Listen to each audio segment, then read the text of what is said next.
وإذا مرضت فهو يشفين والذي يميتني ثم يحيين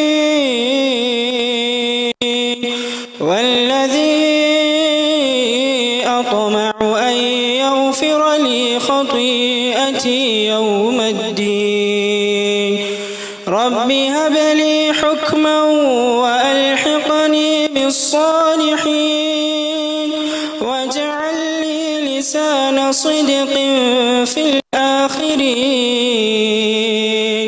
واجعلني من ورثة جنة النعيم واغفر لأبي إنه كان من الضالين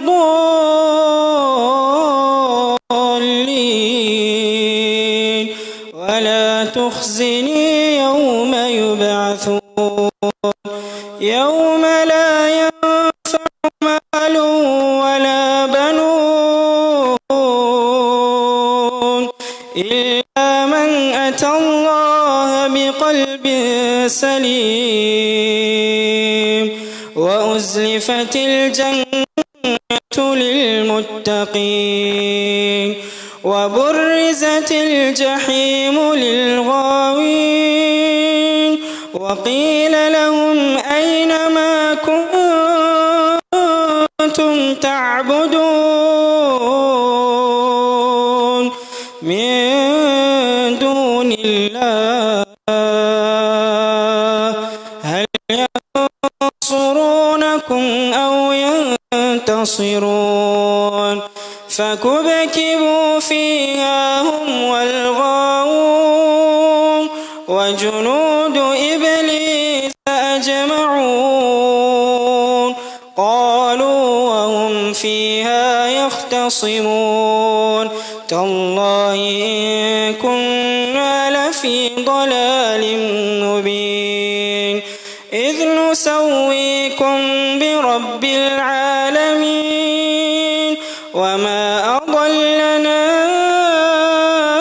إلا المجرمون فما لنا من شافعين ولا صديق حميم فلو أن لنا كرة فنكون من المؤمنين إن في ذلك لآية وما كان أكثرهم مؤمنين وإن ربك لهو العزيز الرحيم.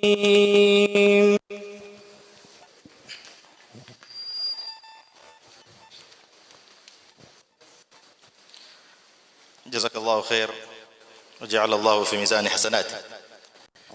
أيها الإخوة، اليوم نحتفل بسنوية الجمعية بمرور 5 سنوات،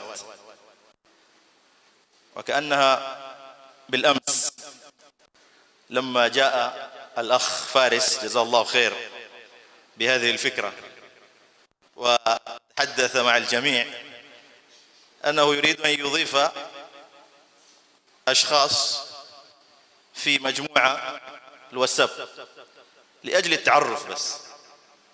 هذه كانت فكرة، ولكن وراء الفكرة كان هناك حلم، ونسأل الله الكريم يجعل هذا الحلم حقيقة. والهدف لهذه الفكرة التي جاء بها الأخ فارس وإخوانه هي وحدة العرب. والعرب كما نعرف جميعا أن لهم في كينيا وخاصة في سواحل كينيا تاريخ عائد إلى قرون، والأخوة والاجتماع ضرورة اجتماعية، اجتماع بين الأمة، اجتماع بين المسلمين كشكل خاص، واجتماع بيننا أبناء العرب من الأمور التي لابد أن نعض عليها بالنماذج، أن نتمسك بها. وما يتعلق بالأخوة أمور معروفة، ولا بد أن نحيي هذه الفكرة حتى نجعل الأخوة شيء يكون سببا في تعرف مكاننا في المجتمع. والآن إن شاء الله تعالى نرحب برئيس الجمعية الأخ فهيم تميمي، فليقدم لنا ما عنده من الكلمات الحكيمة.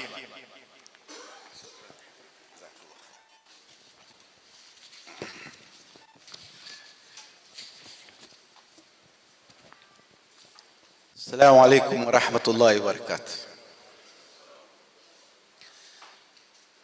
أولا أحب أرحب بالسفراء ومندوبين السفراء والأخوان كلهم والمعالي اللي وصلوا اليوم. جزاكم الله خير بجهودكم، والله يوفقكم إن شاء الله بدعمكم علينا هذا حفل لنا اليوم. شكرا. Sasa nitazungumza lugha yetu ya Kimombo kidogo. Alafu Fathi atatranslatea wageni wetu. Tuna waheshimiwa wamekuja mashallah kutusupport. Tuna ambassador wa Waarabu wote yuko hapa pia. Mashallah. Kwa hivyo mimi nasema tuwakaribisha wao mwanzo.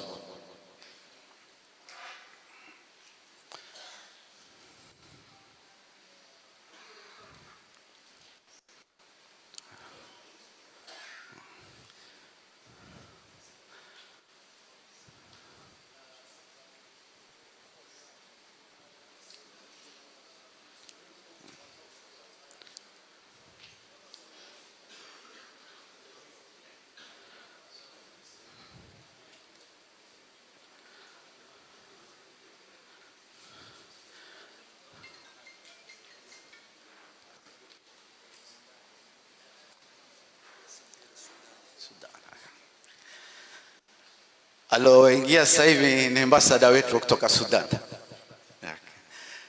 Maali Safir, نرحب فيكم في مومباسا ونورتونا، وجزاكم الله خير في وصولكم اليوم في اجتماعنا هذا، تشاركونا في اجتماعنا هذا اليوم. Msafara sitaki kuzungumza mengi, lakini najua watu wengi nasema kuna baadhi tu nataka kuwapa kama introduction kwa ufupi, kukumbushana. Wenzangu watazungumza in details, manake program iliyoko mtaelezwa zile program ya miaka 5 hapa tulipofika. Alhamdulillah, kwa hakika kulikuwa na challenge kawaida, wengi wenu wasijua, lakini kwa vile sote tulikuwa tuna moyo zetu tulikuwa ziko barabara na thabiti, na ile support tulopata kutoka kwenu ndio mpaka leo tumefika hivi miaka 5. Sisi peke yetu, wallahi hii support pia nyinyi mlotupa. Yani imefika wakati ilikuwa tutavunjika moyo hivi, watu wajawa kusukuma kabisa kwambia nenda endelea. Jazakumullah khair. Na ndugu zangu hapa committee ambao nasema wengine pengine hawajui huu msafara miaka 5, na ndugu zangu tulikuwa nao tukifanya kazi usiku na mchana. Yani Mwenyezi Mungu ajaze khair. Na kuna wenzetu katika mmoja katika committee tumeanza naye pia ametuacha msafarini, akaenda kwa haki mbele ya haki ya Mwenyezi Mungu Subhanahu. Mwenyezi Mungu amweke mahali pema inshallah. Nasema naomba niwajulishe committee members wa AWEC.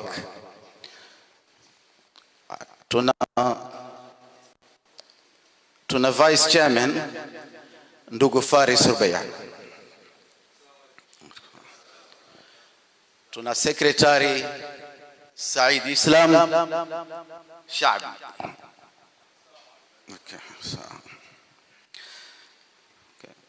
Tuna assistant secretary Shaugi Said Timimi.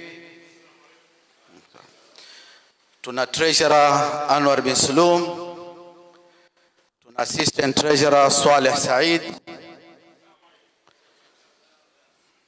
na tuna members of committee ambao tuko pamoja na wao. Tuna Umar Said, wakili wetu Amaru, na tuna Karama Said, na tuna Mheshimiwa Yasin Ali, na tuna Sharifu wetu Abdullah Alwarithi, na tuna Jamil Muhammad,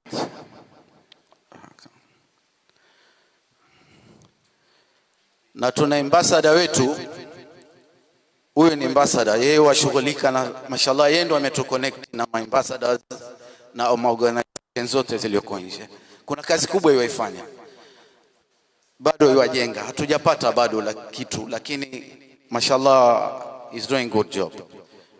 Nasema lazima mjuane naye Abdurrahman al-Nadhiri. Nafikiri amekwenda kupokea wageni. Katika committee pia tuna Hamud Ali Abdul Qadir, tuna Akh Umar wa Damak. Kwenye education tuna Umar Mazruu,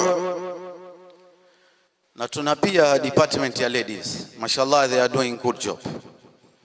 Mwenyezi Mungu inshallah ajazi kula khairi. Hii team ndio tuloshirikiana miaka 5 hiyo yote mpaka hapa leo tulipofika, na mpaka leo kliniki yetu ikaweko, na tuna mambo matatu tulikuwa ndio tumetarget nazo zaidi. Tuna clinic, na tuna food feeding katika Ramadhani na Dhulhijja, na tuna education. Education ya clinic, wacha niwaambie clinic. Yani mimi mtasema labda mimi najisifu. Hakuna clinic katika Kenya, mimi nafikiri hata East Africa, ambayo madaktari wote wakubwa wa attend kwenye clinic kama ya Awek.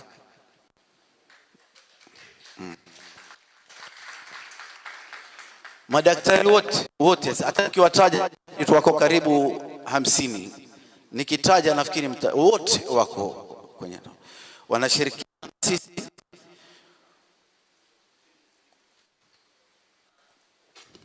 Na malipo, wengi wao zile malipo wanachaja malipo madogo kabisa, na malipo pia wao hawachukui. Pia wao ni support ya community pia.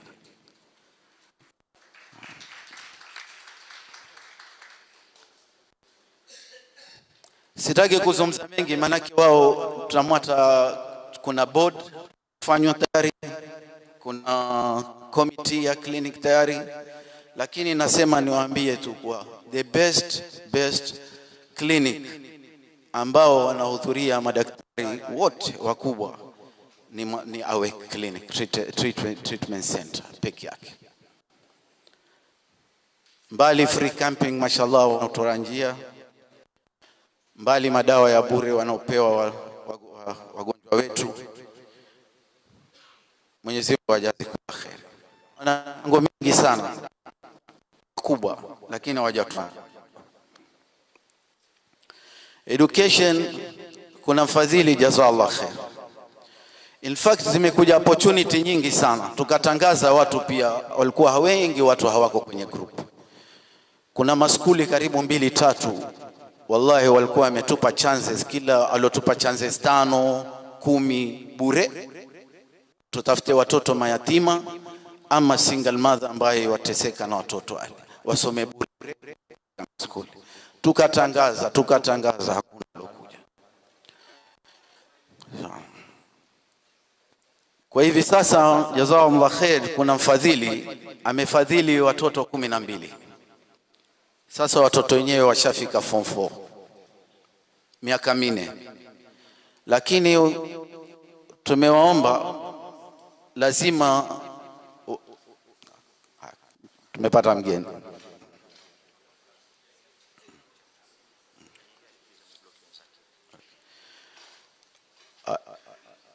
Bana Fatih ananiambia kuna gari imeblock KDB 7L 784N.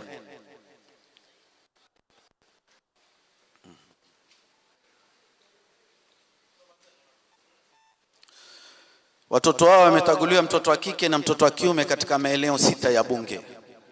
Tumewatagua. Wako challenge, wengine wakadrop, wakatolewa. Maana watu hawana uwezo, lakini tumewaomba lazima wameombwa lazima wa achieve nini fulani ya points za matokeo, na wengine wameshindwa, na wengine mashallah mpaka leo tunao hivi, mashallah tabarakallah. Tena siwaambii ati ni skuli za international na wanalipiwa miaka 4. Ni watoto katika community, wazee wao wengine wagonjwa, wengine wamekatwa maguu, wengine sitaki kuwataja, tu astiri Mwenyezi Mungu, na si astiri dunia na akhera. Awake.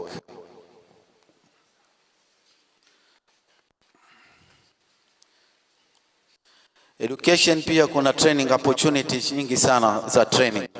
Free trainings watoto wanapewa, youth walikuwa kipewa. Pia hizo chances, wengi wetu watoto wako kwenye magrupu, na ndio tunaomba lazima tuwe kwenye WhatsApp. Kuna opportunity nyingi sana zaenda tufaidiki nazo. Kuna hitaji.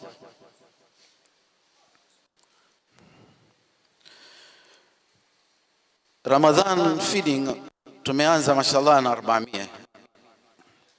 Hivi sasa mwaka huu uliokwisha tumfika paka 1200 family to distribute.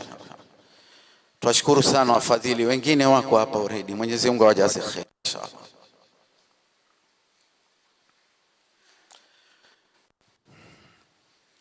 Sasa naomba sisi alhamdulillah na hii timu tumefika miaka 5. Kwa sababu tukae tena baada ya miaka 5 tuione awake iko kwenye stage nyingine kabisa. Hii yatakana juhudi, watu wajitolee kwa kila kitu. Tupate watu pia tushirikiana nao pia zaidi. Tunataka watu ili tuitoe awake hapa ilipo. Miaka 5 inayokuja iwe na holi yake, na skuli yake, na madrasa yake, na kliniki yake, na ofisi yake inshallah. Lakini we need support. Tunataka tena damu mpya fresh, tuungane nao inshallah. Hata mimi niko tayari, ikiwa tumpata chama mzuri mpatia. Natangaza wote. Tumeomba baada ya election karibu mara 3-4, hakuna mtu amejitokeza kabisa.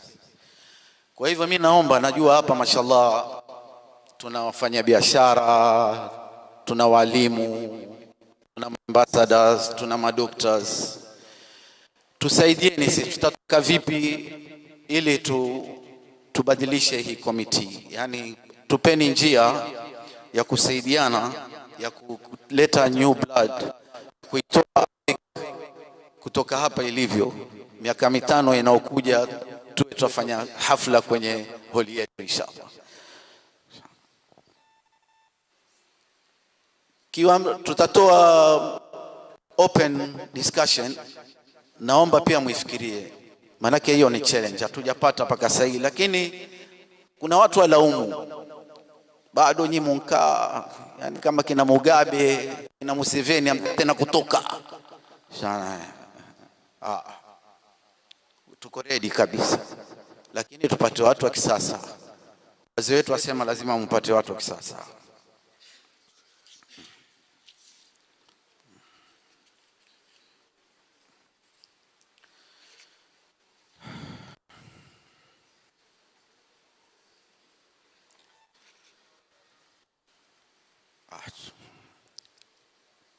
Tawapa ya mwaka jana 2023 members walioregister 2023 ni 3000. Sitaki kuzungumza details, sitaki kuingia kwa sababu tuna wageni, lakini nasema hii lazima mjue, kwa sababu pia hizi ni challenge tulionazo. Tutasolve vipi? Pia tunataka pia mtusaidie. Ni 3895 total collection from zile fees ya 200 tumepata 140 mwaka mzima.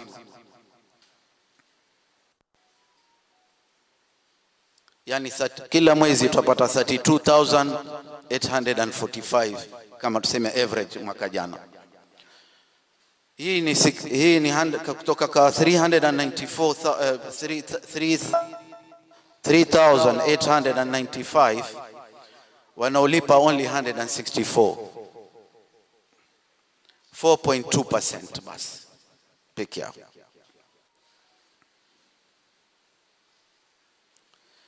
Wanaume katika hawa 164, wanaume ni 18%, wanawake ni 82%.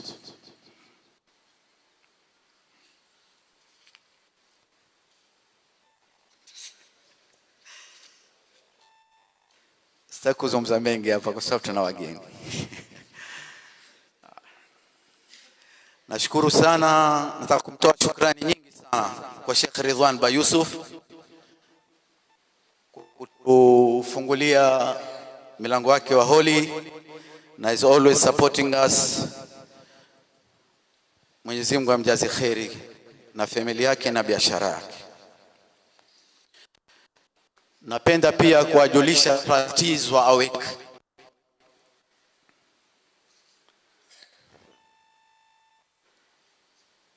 wako hapa, wengine wetu nitaomba msimame kwa hisani zenu. Ahmed Said ni timu yetu ya trustees ya AWEC, na Faraji Mansurti mimi, na tuna Yasir Bawaziri lakini ametoa udhuru. Walikuwa ni wanne, moja ametoa udhuru kiafya, kwa hivyo pia amepungua. Tuomba pia tupate trustee mmoja kutoka kwa members ambao nini.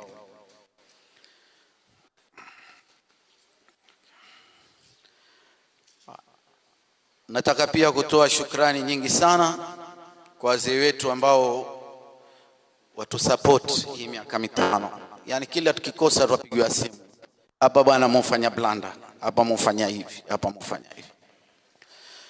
Faisal Said Abu Fahad, Mzee Sharif Muhsin Al-Baiti, hata yeye yuko matibabu, yuko njiani yuenda Masr kwa matibabu. Mwenyezi Mungu inshallah ampe takhfifu yeye na sisi na kila Muislamu inshallah.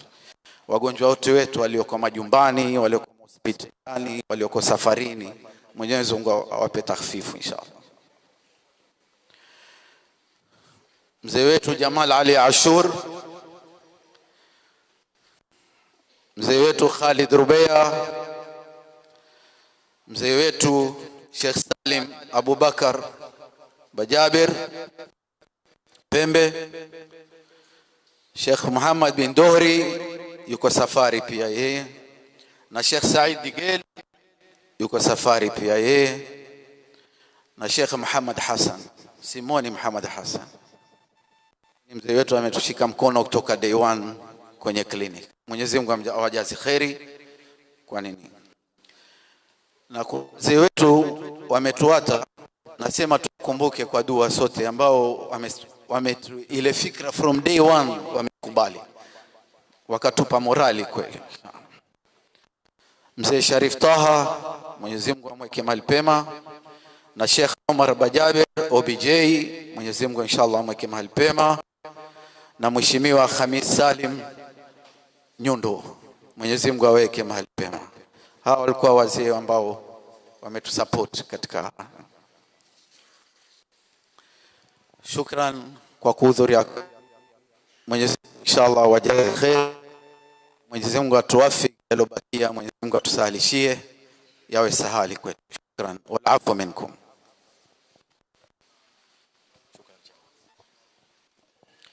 Shukran bwana chairman. Lakini ya ikhwa, ile usawa sisi tuzungumze lugha yetu, sio kwa sababu ya unsuria ama sio kwa sababu ya kitu chochote, ولكن لغتنا هويتنا. لابد للعرب يكون لهم هوية. ikiwa sisi tutaketi kwenye hafla zetu tuzungumze na lugha zingine tutakuwa tumepoteza identity yetu. Sasa huu ni udhuru labda tutatoa kwamba kwa wale ambao wasofahamu, wal udhuru inda kiramin nasi maqbulu, ولكن مع الاسف الاعذار زادت ايها الاخوه. لابد ان نتعلم ونعلم اولادنا حتى نفهم لغتنا ونعتز بالعربيه.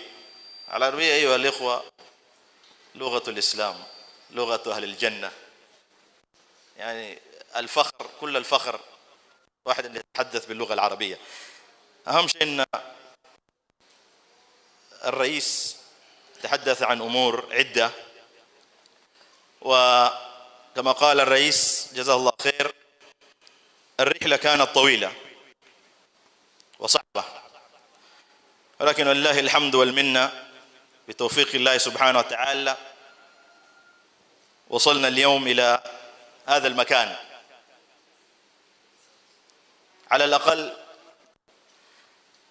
العرب عندهم صوت، واحد ممكن يقوم امام الناس ويفتخر انه عربي، وهذا انجاز كبير.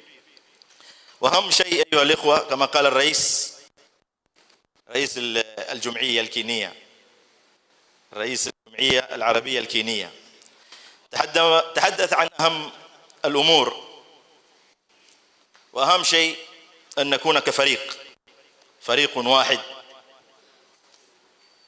لنتقدم الى اماكن ابعد واحسن.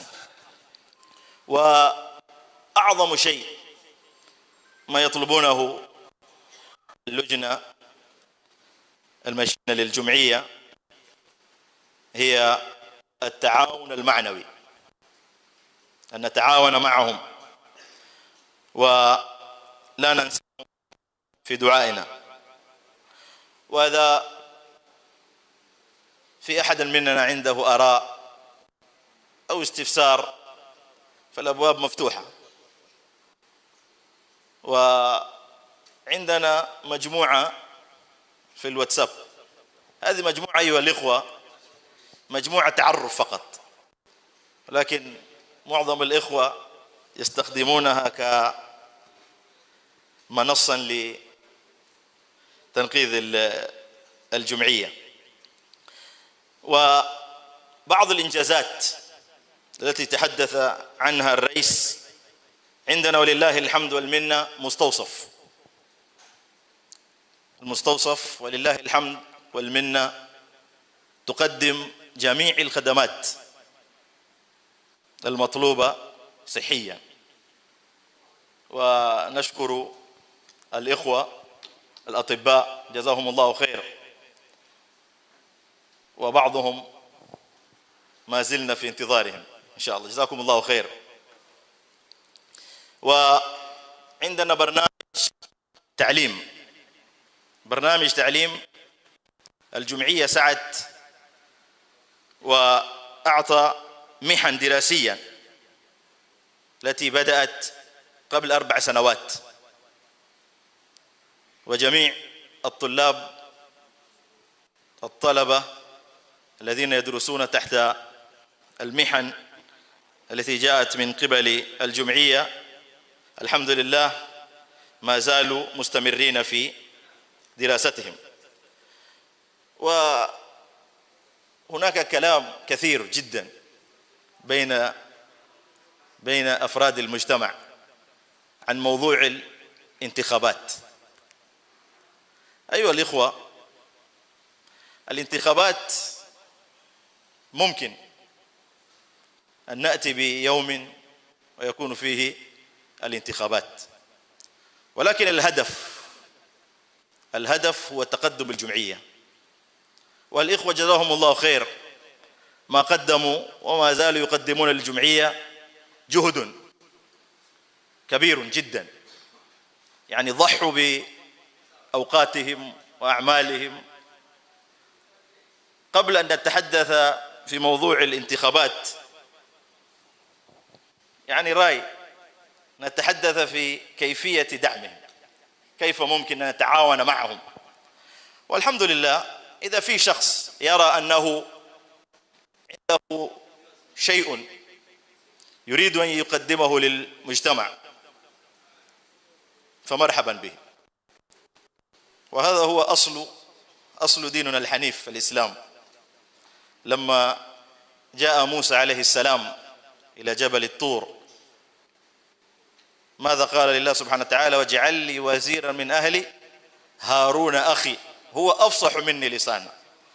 رأى أن المهمة ممكن أن يقدمها هارون عليه السلام أحسن من موسى عليه السلام، وهذا لا عيب فيه. وإذا شخص رأى أنه ممكن أن يقدم للجمعية كما قال يوسف عليه السلام لما أعطي مهمة وطلب من الملك أن يغير المهمة إلى مهمة آخر التي هو قادر عليه أحسن.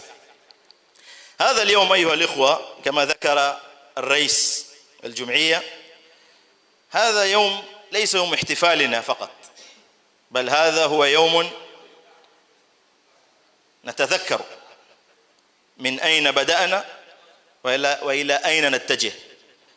لأن كما قال القائل من ليس له ماضي ليس له مستقبل.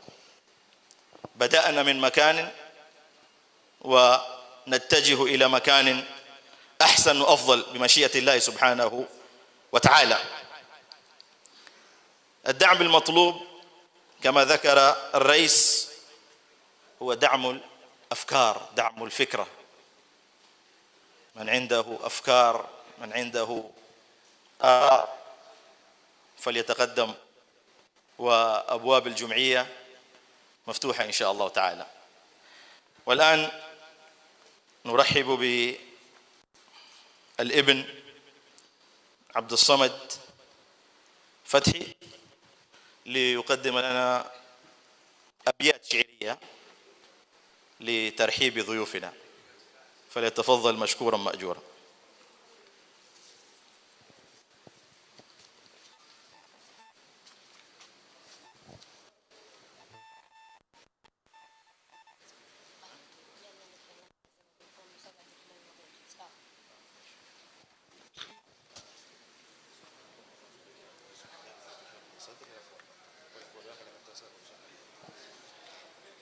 في مومباسا لنا المجد قد ارتقى، جمعية الاتحاد العربي نمت وازدهى، منذ 2019 كان المبتدأ، بالعز والود بيننا صرحا قد بدا، ربطت بين العرب الكينيين بالإخاء، فصار التعاون عنوانا للنماء، والعرب في كينيا لهم تاريخ لا ينسى، منذ قرون كان لهم في ساحلها المرسى، بنوا الحضارات ونشروا العلم والنور، واليوم نحيي هذا الإرث في كل دور، في الاقتصاد والثقافة خطونا بالثبات، نرسم درب المجد بالعمل والإنجازات، نحتفل اليوم ب5 سنوات من العطاء وجهد زرعت في دروبنا ضياء، فأهلا بكم في يومنا المشرق الوضاء، نخطو معا نحو مستقبل بالنصر والإخاء. جمعية الاتحاد درب الخير تسير، وفي كل خطوة يبقى الطموح مستنير، لكم منا التحية والامتنان، وبحضوركم اكتمل عهد الأمان. بالقلم. شكرا وجزاك الله خير. العربية في بعض الكلمات ليس من الممكن أن نفسرها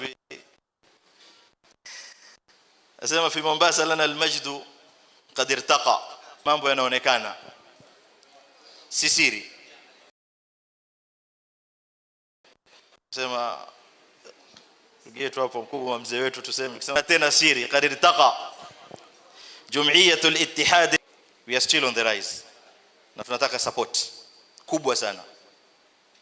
So we want to go even further than this. Hatujafika mahali tuanza tu, Wallahi alhamdu kwamba ni fakhari kwamba sisi tunazungumza kwamba tuna kliniki yetu na wanaoendesha pale 90% ama 100% wanaendesha pale watoto wetu. Wallahi alhamdu wal minna. Hiyo ni fakhari kubwa sana. منذ 2019 كان المبتدا tumeanza 2019 بالعز والود بيننا صرحا قد بدا. yote haya yalikuwa kuleta undugu na umoja na kuwa na hisia kwamba huyu ni ndugu yangu. rabatat baina al-arab al-kiniyin al-ikha, imeleta kweli undugu. Jazakumullahu khair wale waliokuanzilishwa fikra kama hii ni juhud kubwa sana mlioifanya, na Mwenyezi Mungu Subhanahu wa Ta'ala atajalia katika mawazin hasanatikum. fasara at-ta'awun 'auna lin-nama wal-arab fi Kenya lahum tarikhun la yunsa. Hili halisahuliki wala haliwezi, na sio kwa sababu chochote, ni katika tarikhi ya Kenya. Sisi ni part of Kenya ilipo leo, na hiyo tunataka tuzungumze ikiwa ar-ras marfu', kichwa chako kiko juu, ilivyo hivyo ndivyo ilivyo. منذ قرون كان لهم في ساحلها المرسى. kizunguka tu hapa tulipo katika port za Mombasa ama old port, utaona ile athari ambayo ni dalili kwamba al-arab walikuwa wapo toka zamani. banu al-hadarat wa nasharu al-ilma wan-nur. Society ilipofika leo, ile culture ni culture yetu, ipo na iko wazi kabisa. Popote unapotembea unaona athari zilizowekwa na wale waliokuja kabla yetu, wale wazee wetu jazahumullahu khair. wanasharu alilma wan-nur, na ilmu ikasamba, na kwa ilmu inakuja nuru bila shaka yote. walyawma nuhyi hadha al-ithra fi kulli dawr, na leo tunaikumbatia hali kama hii kwa kila njia, katika iqtisad, thaqafa. Steps zetu ziko na zitabakia, ni sisi tutazifuata vipi na tutazichukulia namna gani.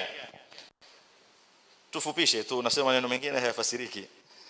fa ahlan bikum fi yawmina al-mushriq al-wada, tuwakaribisha nyote katika siku yetu hii ambayo bila shaka yote ni siku kubwa. Nafikiri mkutano wa mwisho kukutana namna hii kwa wingi ilikuwa ni TUM, Technical University of Mombasa. Ilikuwa ile ni meeting ya kwanza ya introduction. Sasa leo tutasema ni introduction ya pili, kwamba tumefika pale tulipofika. Jumuiya imetuwekea njia ambayo leo wengine pia wameanza kuigiza, na hakuna aibu katika kuigiza hiyo alikhwa. Watu huiga vizuri, vile viovu ndio tusiige. Kwa hiyo tuagiza, na watu wanateta, naona mara nyingi sijui chama vifunguliwa vyama vyote. Madamu malengo ni ittihad al-umma, fungueni, kila mmoja afungue chama. Muhimu hiyo malengo yasigongane, ikawa pana uhasama baina yetu. lakum minna tahiyatu al-imtinan, tunawakaribisha kwa kila tabasamu na bashasha, kwa sababu bihudhurikum iktamala ahdul aman. Kuweko kwenu ndio hafla yetu imekuwa ni hafla. Alafu hapa nasema wale wazee wetu wameweka misingi na athari ambayo iko. Kuzungumzia habari ya athari, Sharifu wetu aniletea barua hapa, anasema kuna hii gari ishatangazwa jamani, ameacha athari pale, wenzake hawapiti. Kwa hiyo naomba hiyo ndoo ile kupatikana njia KCH 025J. Tukuomba, tukutaradhi kwa upole, iweke vizuri tu. Kama unataka kusaidia, sisi tutakusaidia kukupakia inshallah, kwa sababu ni siku ya furaha, ni siku ya kukutana sote, na tuwakaribisha nyote. Kwa hiyo الان نرحب بنائب السكرتير الاخ شوقي ان يقدم لنا بعض الانجازات الجمعيه. الاخ شوقي aje tupatie yale ambayo ametuandalia. Shukran, jazakumullahu khair.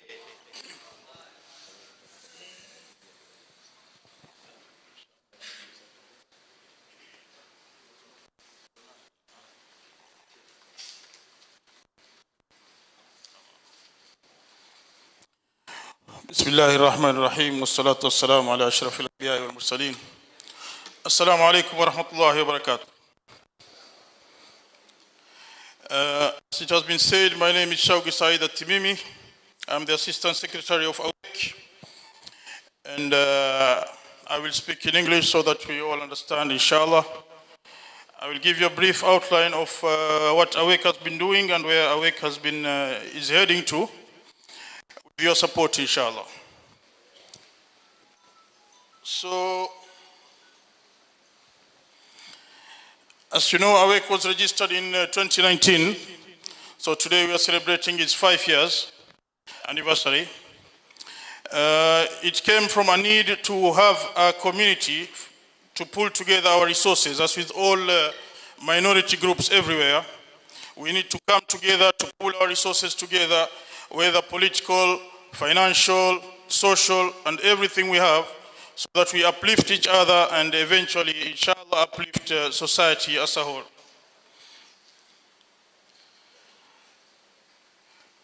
So after registering the society in 2019, we were mostly in WhatsApp group. We were doing things kienyeji, so to speak, seeking funds here and there, intervening here and there. And there was Corona also, the Corona pandemic and the war in Eastern Europe.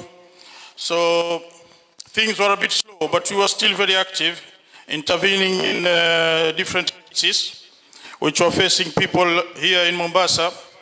For example, when some areas were locked down, like in Old Town, we managed to bring in food, water regularly. And there was another plane which came from Yemen, and the passengers were stopped at the airport. We managed to get them out, and the ones which are found to be positive, we managed to put them in, we take them out of the government quarantine areas and put them in other better quarantine places. And then, by 2022, we managed to get Mr. Suleiman Shahbal on board, and he told us that we must have something more for a professional and official structure. And he sponsored a seminar at his Kilua resort, and he brought to us Mr. Sultan Al-Amri from Nairobi, who specializes with organizing organizations, so to speak. And we came up with a strategic plan from this seminar, which has been guiding us since then.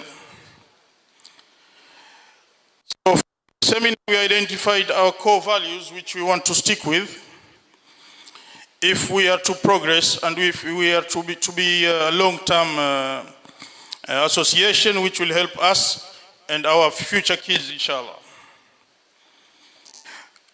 One of the core values was teamwork, where we expect to work as a team and everybody is to be committed. And the most important values are accountability and transparency, which we stick to very, very strictly up to now. Because we believe that if we deviate from these two values of accountability and transparency, then AWEC will not reach anywhere. So we have a very process of dealing with the assets which we get, the donations. They all have to come through our official accounts, and anything which has to come out of the account, there has to be 3 signatories.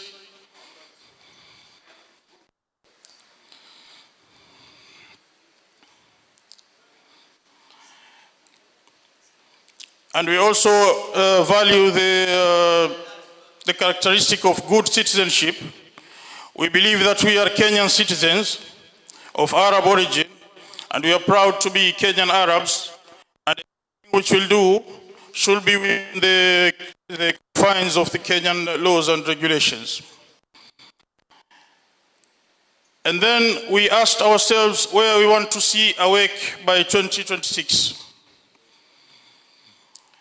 We want AWEC by 2026 to be highly respected, regarded, consulted by all stakeholders, local and international. Alhamdulillah, we see that we are getting very far in this regard. We have today ambassadors from different countries here. We welcome them, and we to come and meet us in these celebrations. This shows that there is some international recognition, and we also have local leaders and dignitaries who have come here. And among the people of Mombasa, and even to say Kenya at large, everybody knows that this meeting is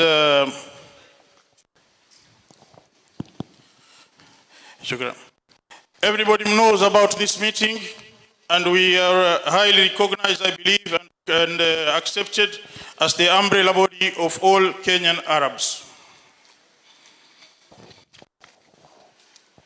And we also want to have a regular source of income by 2026. We want to accomplish at least one long-term goal by that time. And we want to intensify our short-term interventions,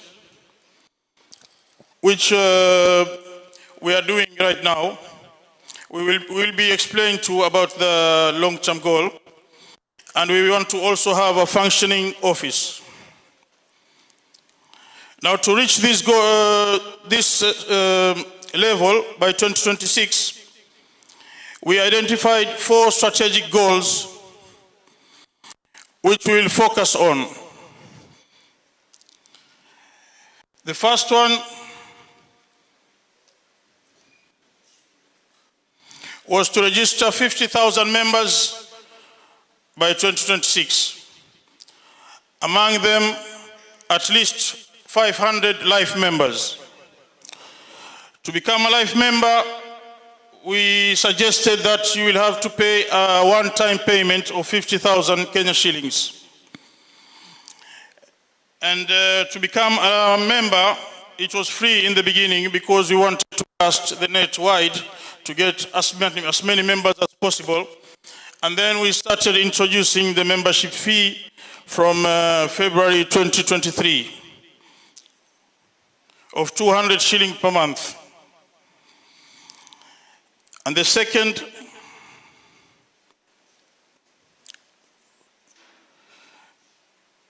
objective among our long-term goals was to build a community health center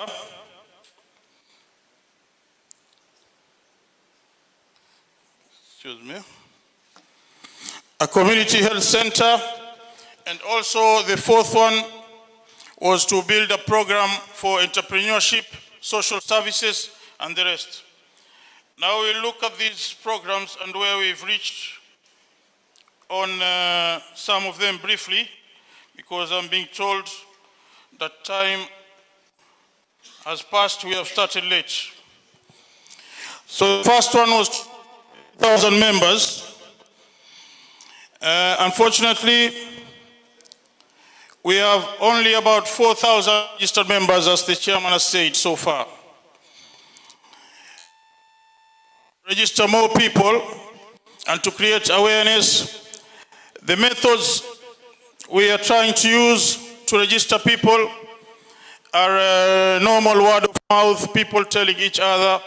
And then we also use events. For example, we did a football tournament where we managed to register 400 youth in one day. Before that, there's been a lull in registrations. But as we opened the clinic, more people are registering because they are joining association.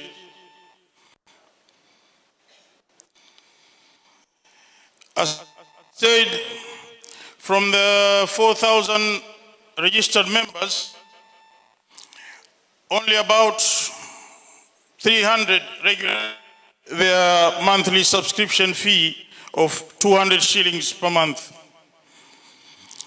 So we need to get these numbers up, because it is only by members paying that this association can become sustainable.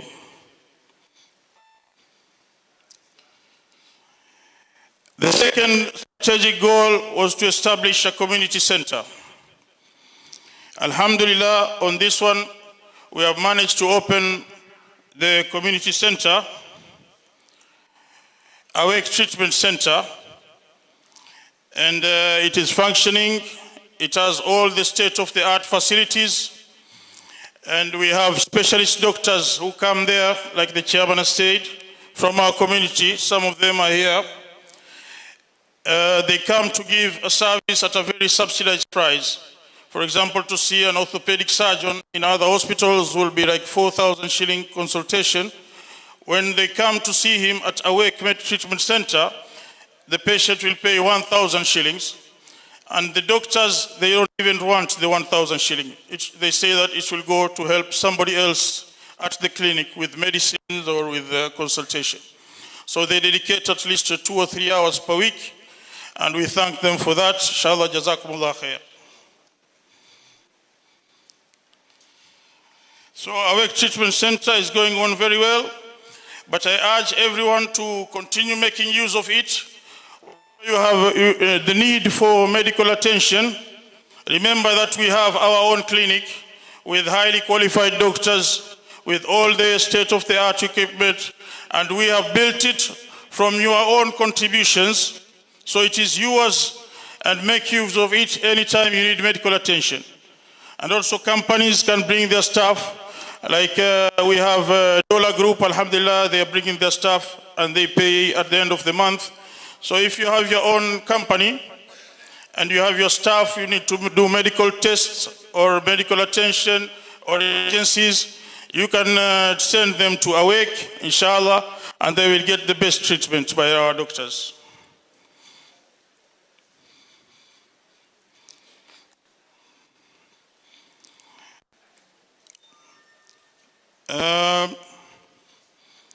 On the third point of creating a regular stream of, which was our strategic goal, unfortunately we still have a long way to go. The method we were using was to make members pay the 200 shillings per month. We believe that if we have 10,000 members paying the 200 shillings per month, it will be enough to run the affairs of Awake. Sorry. Unfortunately, it hasn't been said, only very few members are paying this amount. Maybe they forget or they don't take it seriously because it's just a little amount of money. But that small amount of money, 200 shillings for one person, for 1,000 people is 200,000 shillings. For 10,000 people is 2 million Kenya shillings. So that is the essence of coming together, working together, and everybody contributing with the little that they can. And the fourth strategic goal was to make a program for entrepreneurship, for professional development, and for social services. We deviated a bit from this goal, and instead we built an operational structure which looks like this. So instead of one program for entrepreneurship, professional development, and social services, we developed a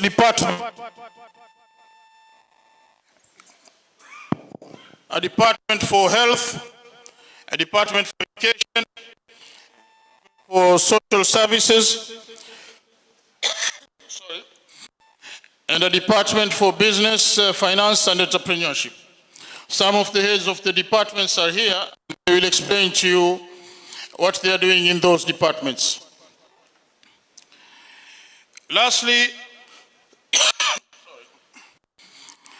I would like us to remember some of the people who started this journey with us in the last 5 years.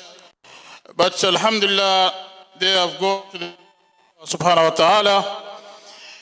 These are Sharif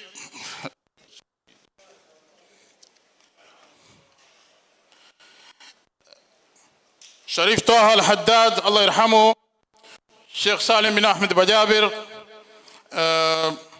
Mr. Abdul Aziz Sawad, Mr. Hamis Nyundo, Mr. Omar Bajabir, OBJ, Allah yarhamuhum wa yaghfir lahum wa yaskunhum fi jannah, inshallah.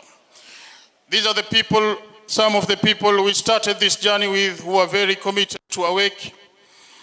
But unfortunately, or fortunately by the will of Allah, they were not able to be with us to witness the fruits of their engagement in the beginning. With that, I thank you all for coming today, for listening to us. And inshallah, we will all have a fruitful morning together. And you are all welcome to give your suggestions at the end. We will consider everything you say, and we will take it into serious consideration. Shukran, jazakumullah khair.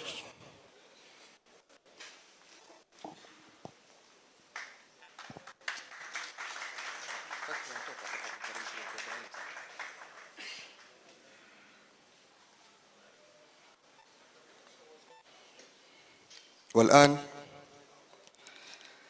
سوف نرحب الدكتور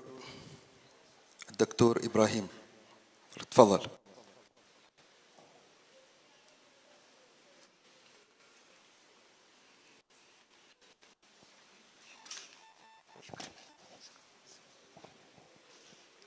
السلام عليكم ورحمة الله وبركاته.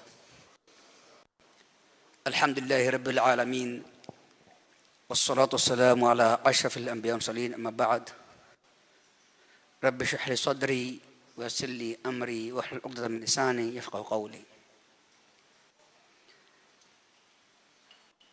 نحن نعرف العرب المصيبة لأن ليس كلنا نتكلم باللغة العربية، لذلك يلزمنا أن نتكلم باللغة الآخر، إما السواحل أو الإنجليزية.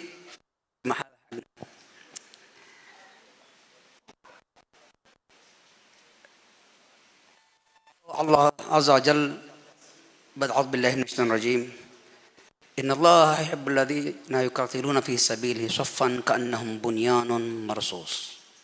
صدق الله العظيم. Allah subhanahu wa ta'ala is saying, I now turn to English if you don't mind, translate it. Indeed, Allah loves those who fight or struggle in His way as if they're one solid structure. We are in a struggle, definitely, and may I congratulate our brothers who founded the idea and awake and took it up till this level here. Some of us have just come on board recently. As you heard from the strategic goal, the strategic goal of 2023 to 2026, the Awake Health Clinic was a brainchild born in that strategic plan, and the goal was to establish it and be fully operational by July 2023. And mashallah, they were quite close. I think it started around September, October 2023, when it was fully operational. Congratulations, Mabruk to them, to the team.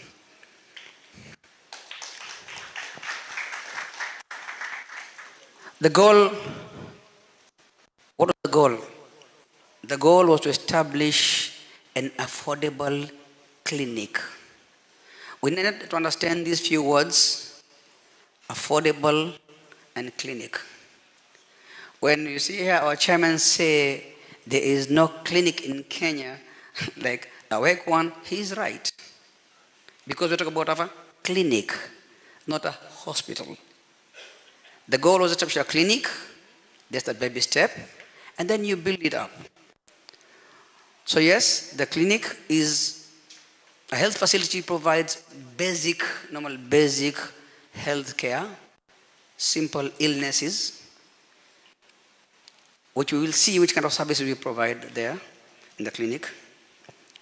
And affordable, as you heard, yes, the consultation fee is a basic minimum of 300 shillings. 300 shillings to see a doctor to treat you. That is quite affordable, isn't it? And to see if you're a member, if you're a paid up member, it will be free for you. for the time being. That means now, of all the members which are registered with AWEC, only 300 can access this facility for free.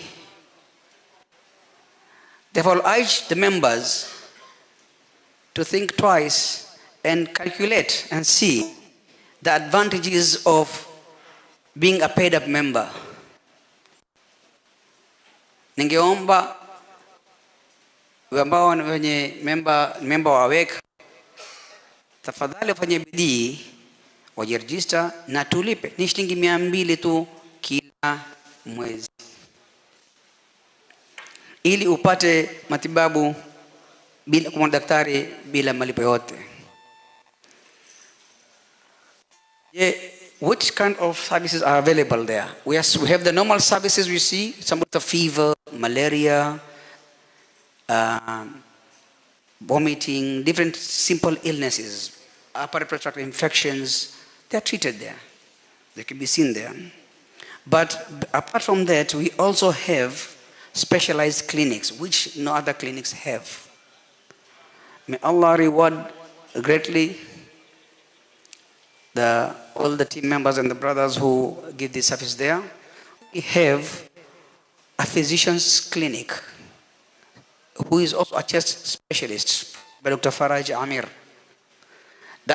There are only 2 chest physicians in Mombasa, in the whole of Coast Province. One of them is Dr. Faraj Amir, and he has a clinic in AWEC. At a charge which is much less, half or less what will be charged when you go to see him in the private clinics. In the surgery department, we have Dr. Walid Abdullah, who is a clinic there. In the orthopedic, we have 2 orthopedic team members here. Dr.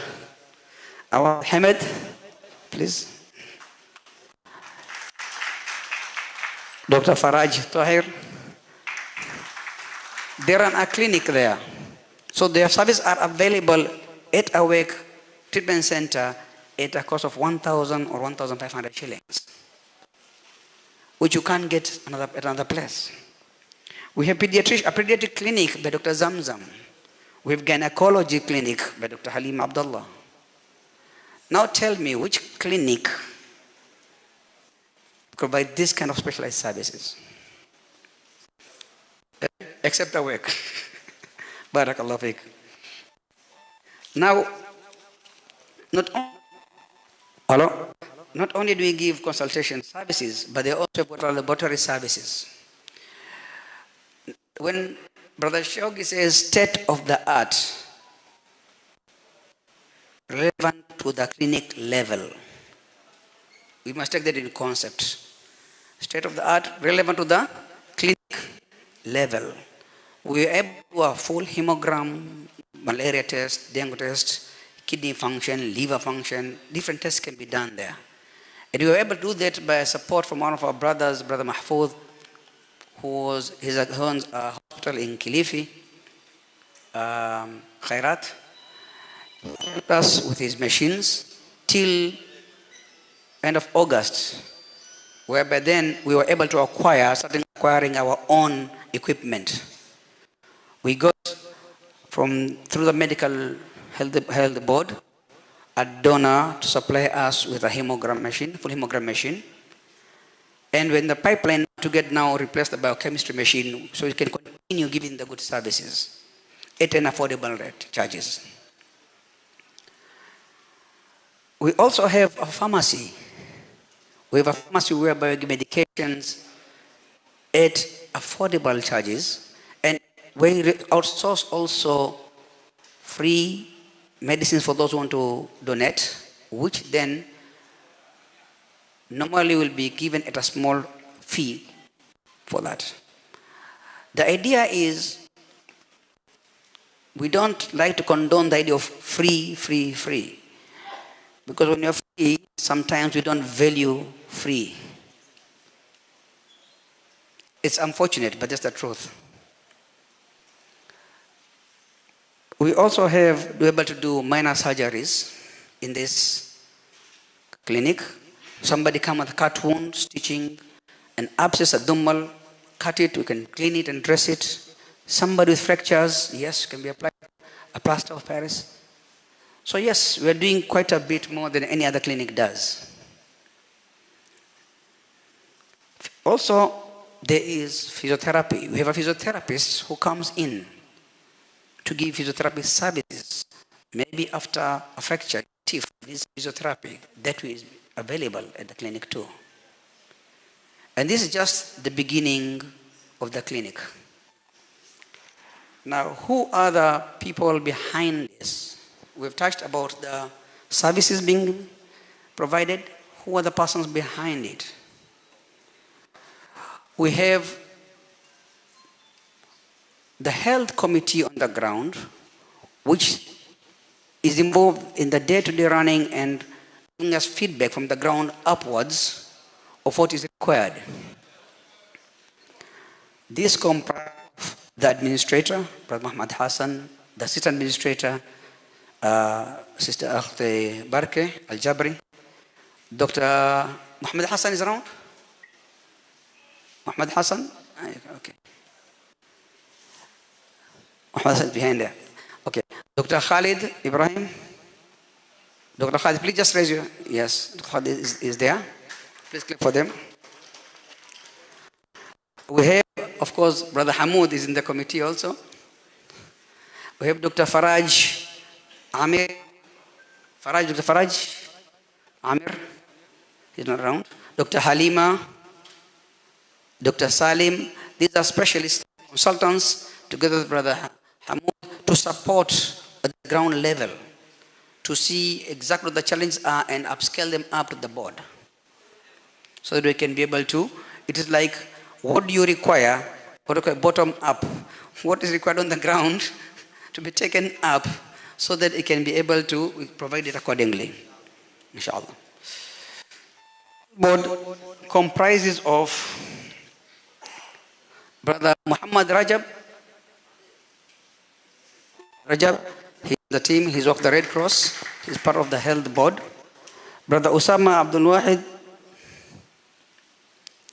Usama is an auditor, so we've got somebody in finance there. Brother Rajab is in working with the population, with service, Red Cross.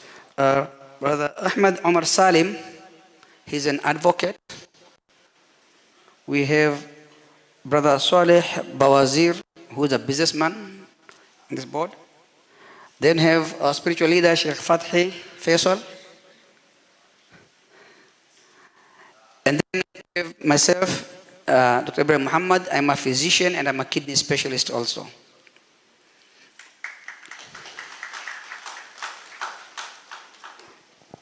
Now, we started off with very few patients visiting us, the clinic. It was 50, but with time, they have increased to up to 150. That seems like a big number. That's per month. That seems like a big number, but it is not. 150 patients to see in a month is very little. It's about 6 patients per day. And this is not enough to sustain any clinic.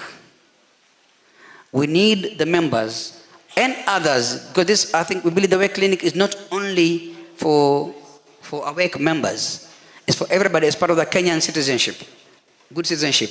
It's for everybody to come utilize this facility, which is affordable and giving quality services. We have challenges, of course. It is not self-sufficient. Several issues. The rent, the building we're staying in, where we are working in, is on rental basis.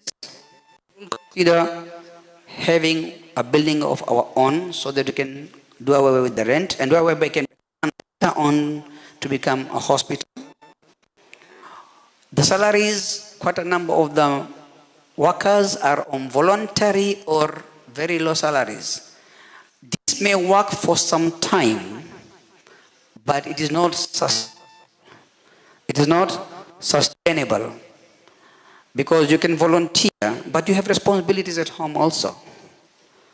So we need to adjust the salaries accordingly and appropriately so that we give quality services. For sure, if you want good services, you must be able to give good payments. So it's a challenge. And currently, the executive committee is the one working hard to make sure they fill in the deficits, despite the voluntary nature of the services being given. But that can solutions. Members, we must appreciate what we have. Remember, anything you start is like a farm. When you start initially, you have to put in. Eventually, you get the fruits. The same thing if you raise a child. This is a child we're born. When you born a child, you feed them, educate them, you dress them. Eventually, they grow up and you get benefit from that. Now, the same thing with the clinic. We need the members to support it in terms of attending and using the facility. We need stronger marketing, where each of us markets to another person. And we need to have funds supporting it till it grows up. With that, I will say that, I finish with this, nothing succeeds without effort. وَإِنَّ لِلْإِنسَانِ إِلَّا مَا سَعَى. For the human being, there is no shortcut. We have to work hard, we have to be focused so that we achieve our goal. Barakallahu feekum.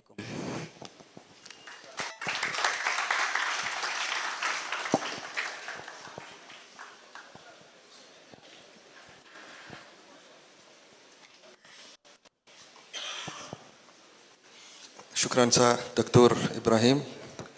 والآن سوف نرحب بالأخ أنور بن سلوم 3 دقائق لكي يتحدث عن المشروع الذي سنقوم فيه إن شاء الله. 3 دقائق.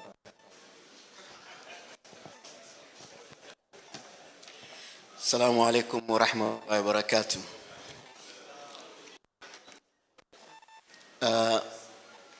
Nitaamua nitumie Kiswahili zaidi kwa sababu wengi wafaidike. Mtanisamehe wengine.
Ndani ya hiyo center ama community center tuko na plan ya tuwe na hall yetu kama Waarabu,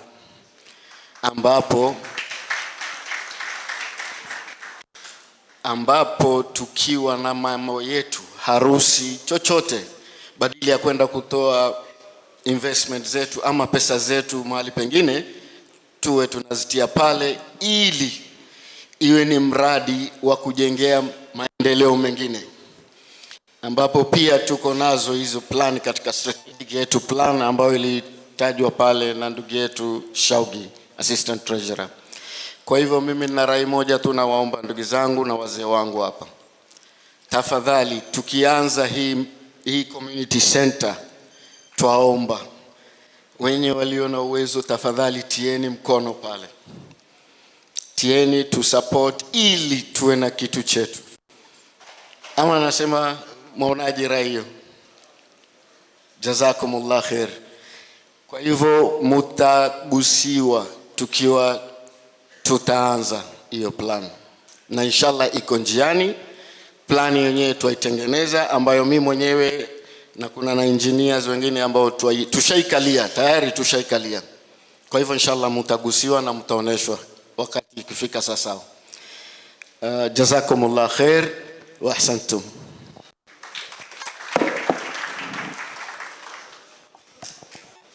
جزاك الله خير الأخ أنور. الأخ أنور كان يتحدث عن جديد إن شاء الله سيقوم به الجمعية. سوف تعرفون هذا في المستقبل إن شاء الله. والآن نرحب بالسكرتاري سعيد إسلام شعبي. تفضل حبيبي.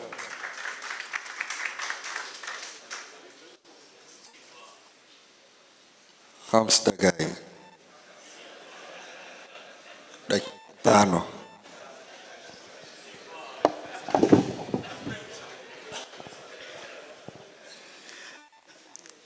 السلام عليكم ورحمة الله وبركاته. الحمد لله رب العالمين والصلاة والسلام على الله عليه وسلم. Leo ni siku ya furaha. Tunatoa shukrani zetu za dhati kwa nyote mliohudhuria. Leo hii tuko hapa Arab Welfare Association, twazungumza kuhusu Waarabu. Kila mmoja azungumza kwake, sisi twazungumza kama Waarabu ndani ya mji na Kenya kwa jumla. Leo hii tuko hapa, tuwashukuru wazee wetu waliohudhuria, viongozi wetu wa kisiasa, mabalozi walioko hapa, wafanyi biashara wote, tuwashukuru kuacha shughuli zenu kuwa na sisi pamoja. Leo hii ukimpatia kijana umwambie mwanao, mwanangu chukua hii 3 nenda mji fulani fungue biashara, mwanao atakujibu, atakwambia baba, kodi ghali, taanza vipi, nitaishi vipi kule, na gharama itakuwa juu pengine. Na ila hali unampatia ngapi? 3 milioni. Leo hii niko hapa kuwapigia salute mashujaa wetu, babu zetu waliokuja na majahazi. Leo hii ndio sisi tuko hapa, madaktari, mainjinia, mabalozi, mawaziri, wabunge, sote tuko hapa. Wale wazee wetu waliokuwa kazi bila shilingi moja mfukoni, wamekuja hapa wakiamini ya kwamba unaenda East Africa, waenda kwa nani? Anasema naenda kwa Mola wangu. Akija hapa ana shilingi 100, mwenye nyingi ana 200 ama 500. Leo hii wameenda mbele za haki, hawajakula matunda ya wajukuu wao ambao ndio nyinyi hapa, madaktari, mabalozi, mainjinia, watu sampuli. Leo hii wale ndio mashujaa wetu, tunawapigia salute walivyosherekewa jana, na sisi tuwasherekea babu zetu waliokuja na jahazi bila engine. Mimi niko hapa, huyu mnayemwona mzee wangu anaitwa Sultan Sharif Omar Sharif. Huyu ni sultan wa Wabajuni. Lengo lake ni nini huyu? Kuleta Wabajuni pamoja. Leo hii ukamgusa sultan huyu, ndio utajua Kirumbizi nini. Jiulize wewe Mwarabu, nani kwa nyuma yako? Wewe unakaa inusu, sitaki maneno, ukabila. Leo hii tuko hapa kuonesha ulimwengu na Wakenya kwa jumla, hii nchi ni ya kila mtu na kila jamii inakutana. Sisi kama jamii nyingine wanavyokutana, na sisi tukutana. Mimi nimepigiwa simu nyingi mpaka ya Kiasia, hata ananiambia mimi, lakini mheshimiwa, hii ukabila sasa maleta. Wao wana hospitali, wana maholi, wana mashule, wanakutana wenyewe kwa wenyewe, halali kwao. Ila Mwarabu akikutana ni ukabila. Lakini safari hii ndio watajua ukabila ni kitu gani. Umoja tunautaka kutoa kwenu, na waomba nyinyi mloko hapa. Kuna lugha ambayo sengine unakuta mtu anaitumia kimakosa. Umekaa pengine kijiweni ama walagati yako ama uko wapi upumzika, alafu mtu akuuliza, vipi Waarabu aweki vipi? Na wale mpaka leo wafanya nini wale? Jiulize wewe umetoa nini kwanza? Jiulize wewe umetoa nini kwanza? Wewe ikiwa ututaki, sisi tukutaka. Wewe huna mahali ya kukimbia, makao yako ni hapa, ukitaka usitake. Na ikiwa utatukimbia, sijajua uko unakokwenda waenda wapi.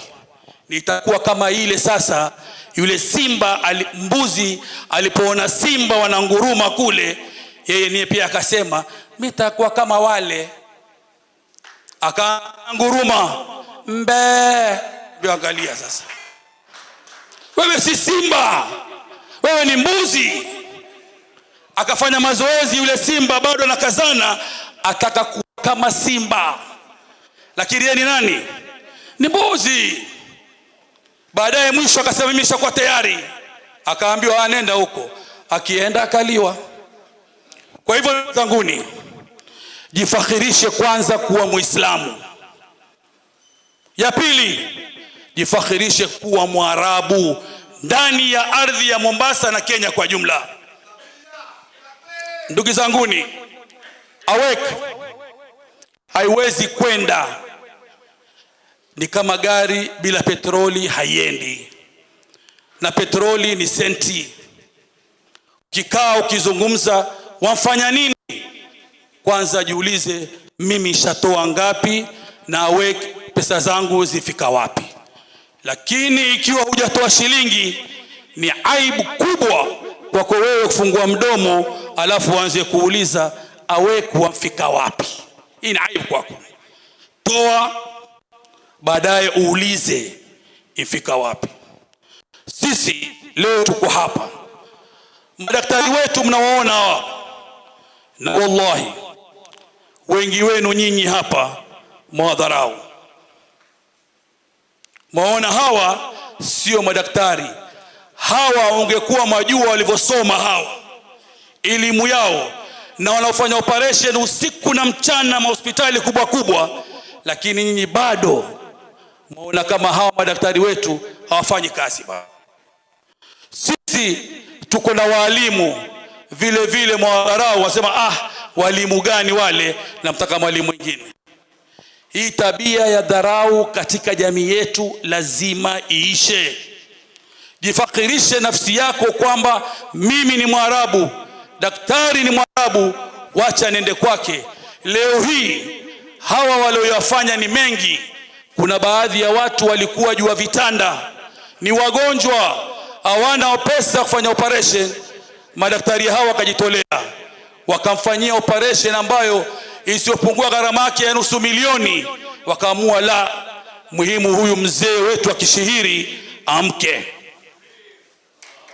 Kuna neema zaidi hiyo, lakini bado tunawadharau madaktari wetu hao. Viongozi wetu wa kisiasa wa jamii ya Kiarabu vile vile, nani wako nyuma yao? Anapoguswa nani atamtetea? Leo ndani ya Kenya kuna mashindano baina naibu wa rais huyu na yule. Yule ana watu wake amtetea, huyu mwingine ana watu wake. Mwarabu wewe atakayekutetea ni nani? Ikiwa leo tabia zetu zitakuwa namna hiyo. Kwa hivyo ninawaomba jifakhirishe, tuwe kitu kimoja, ili atakayekufanya kitu anaulizwa.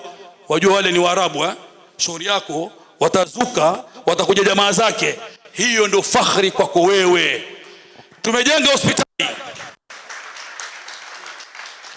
Tumejenga hospitali kama mlivyosikia hapa. Mpaka leo wanaolipa members ni 300. Hospitali yetu hawaji masio pale, ni madaktari hawa wamanya masters, hawa ndio wako pale. Ukienda kuona nje kule ni maelfu. Kwetu huku pesa yenyewe mbuzi kabisa, lakini bado mambo yenu yale yale. Ramadhani majumba yana njaa, watu wana shida. Watu Waarabu hawapendi kuomba. Kuna baadhi ya watu na majumba hawapendi kuomba, wako radhi wafe na njaa, lakini kuomba haombi.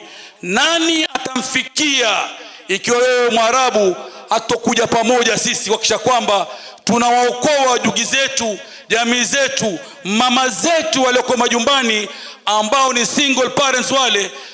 Jamani, tuna masuhulia kesho mbele ya Mungu. Tuwashukuru sana matajiri wetu wa Mombasa, wamefanya mambo mengi katika huu mji na katika jamii zetu, lakini tuwaomba na zaidi wazidi kutukumbuka sisi, chama chetu hichi, ili tuweze kuwafikia ambao pengine yao hawawezi kuwafikia. Matajiri wetu hawa wamefanya kheri nyingi, wamesaidia sana, lakini tuwaomba wazidishe na watuangalie vizuri. Kwa kumalizia, ndugu zanguni, leo tumekuja kwa furaha, tumekuja kusherekea hapa mahali tulipo sasa. Sisi ni Waarabu. Narejelea tena, wajua ya choma na fimu naona kwenye mitandao, watu wanaanza matusi kila sampuli, lakini mimi nasema la, tuendelee hivyo hivyo. Kwa hiyo nawaambia sisi Waarabu, siasa itakuja 2027. Kila kura ikipigwa ndani ya Mombasa hii, ninasema wazi na viongozi wasikie, na walioko nje na walioko hapa, wanasema ya kwamba Waarabu hawakupatia kura. Kila kura ikipigwa wakwambia Waarabu hawajapatia kura. Ameshinda, amekuja kwetu kutuomba kura. Baada ya kushinda asema Waarabu hawakutupatia kura. Na wauliza nyinyi, na karatasi ya kura na kwa kabila yako pale? Lakini lugha hii insha Allah 2027 itakwisha, uwezo wake Mwenyezi Mungu. Na tunawaambia vijana wote walioko hapa, wasomi, wenye uwezo wa kuzungumza, wenye uwezo wa kutaka siasa, fursa mko nayo nyote. Anayetaka cheo chochote ajitokeze, aje tuzungumze naye mwelekeo wa maisha. Kwa sababu nini maana siasa? Siasa si dini, siasa si ibada, siasa nipe nikupe. Wanapokuja kwetu kutuomba tunawapatia kura, wanapopatiwa keki hawatujui tena. Safari hii atakayekuja lazima ataandika karatasi, keki ataikata namna gani kwa vijana wetu hawa waweze kufanya kazi. Kwa haya machache, nawashukuru sana madaktari nyote na viongozi wa kisiasa na nini nyote wazee, kila la kheri. Atujalie tukikane pamoja, tuweni kitu kimoja, mapenzi yazidi. Lakini nawaomba muweze kutoa pesa zenu za fees ili tuweze kuendeleza. Na wale matajiri tawaomba, yoyote mwingine na ploti mahali, pengine inkaa tu pengine kando pale manini, unaona hii inaweza saidia jamii, twakuomba kwa heshima utuweze kutusaidia, tuweze kujenga mradi ambao ulioambiwa hapa. Awek center pale itakuwa holi, masala kompyuta, mabanati wetu, watoto wetu, lugha Kiarabu, kila kitu iwe pale. Project ya nguvu, lakini inahitaji ploti yenye uwezo ya kujengewa. Kwa haya machache, natoa shukrani zangu za dhati na kamati yetu yote hii. Mungu awajaze kila la kheri, awalinde. Baada ya mazungumzo tutaswali, tutakula, tutacheza, tuelekee kwetu majumbani. Wa hadha, salamu alaikum.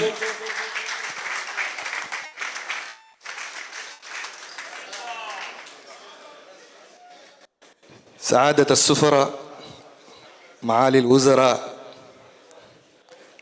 أصحاب السمو، آبائي، سكرتاري كان يتكلم بلغة شديد، أظن كلكم عايزين تعرفوا إيش كانوا يقول.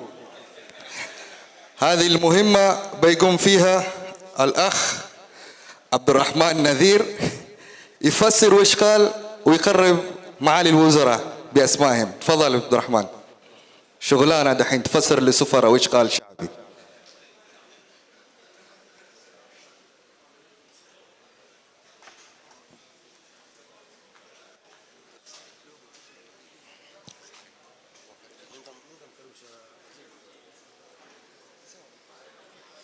السلام عليكم ورحمة الله وبركاته.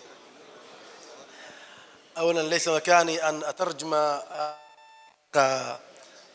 الزعيم حقنا من شعبي التميمي، ولكن أنا عندنا معالي الوزير نجيب علالة، عشان هم أصحاب السياسة يفهمون لغتهم، أنا ما أفهم هذه اللغة تماما. فإذا أفضل أنه الأخ نجيب علالة يجي يرحب بالسفراء والضيوف الكرام، وفي نفس الوقت يترجم لنا بعض الكلمات ما قالها السكرتير شعبي التميمي، فلتفضل.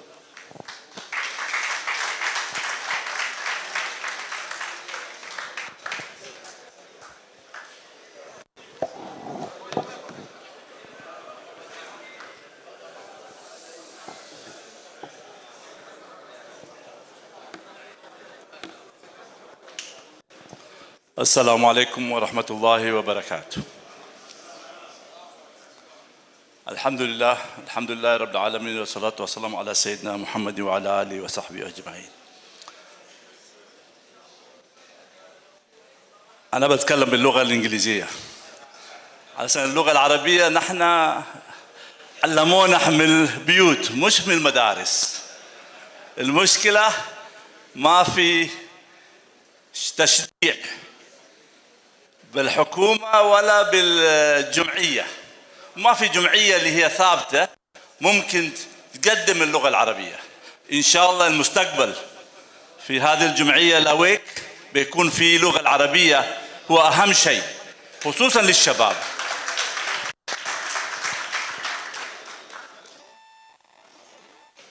Today, important day. I want to recognize all of you who have attended here, and it's a great honor. I am proud to be an Arab. I am proud to be a Kenyan as well. So yes, we want to encourage and congratulate the chairman and the committee for a wonderful job. It's not easy to start an organization for community because it needs courage, it needs bravery, but it needs strength for criticism. Particularly in our community, we are good in criticizing rather of supporting and helping. But inshallah, today is a good step you have taken. 5 years 5 years, you are too young. You are not yet old to stand on your own. We need to hold this association of ours strongly. The good thing of our community, we have history.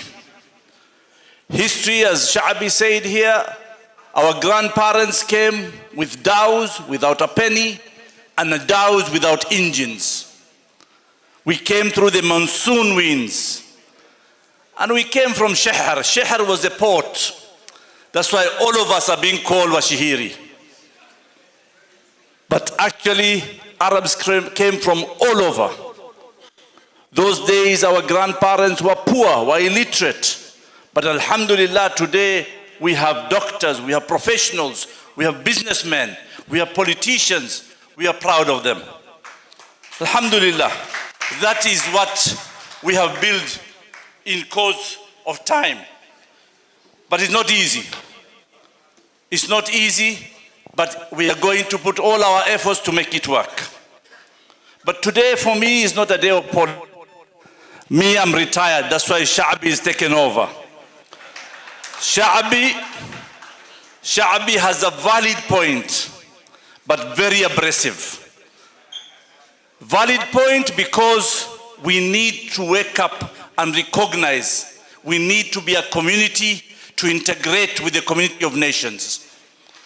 We need to be united, to be participating with the others with strength and voice. But we don't want to be united against each other or against others. No, that is not what Sha'bi is saying. Sha'bi wants us to unite. He wants us to feel it from inside our stomachs that we are proud to be Arabs.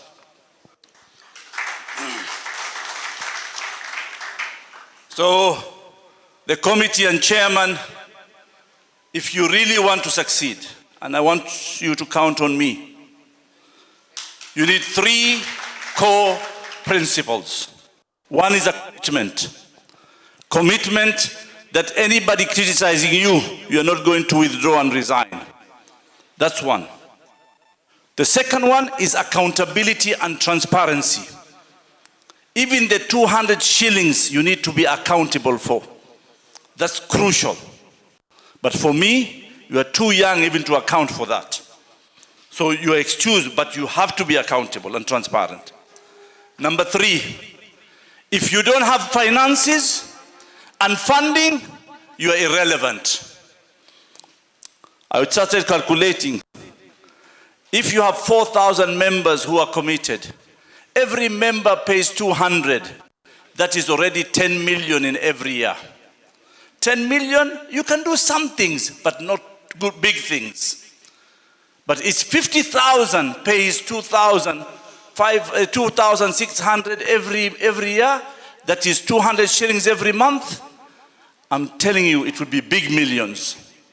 That's why you can build a school, you can build a hospital, you can give scholarships for education, you can finance political leaders. But if we are paying 200 and we are collecting only 60,000 shillings every year for these 300 members, it's a zero game. I can assure you it's going to be a zero game. So I want to encourage all of us here. Let's do something. Dr. Ibrahim, we are proud of you and your team. 3 things are important in human being: education, health, and shelter. These are key. So I am ready to be part of your team, to help you, and to work together because of our community. I am a retired politician. I am not much interested in politics. If I can support my community to bring them up, I'm ready to contribute in that aspect.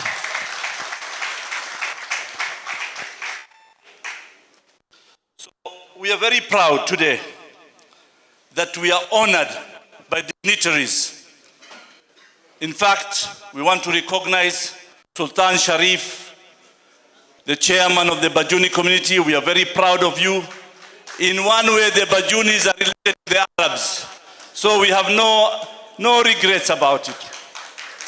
Asante sana. We want to recognize our Senator, Muhammad Faki. Also, the Wachangamwe and Wajomvu are all related to the one people. I want to recognize also the Ambassador of Egypt. Your Excellency, welcome to Mombasa, and thank you. And we know what Egypt supports in Mombasa through Al-Azhar and many other projects. And this is your community now. We will count on you to support them as well. The Ambassador of Sudan, I want to thank you very much.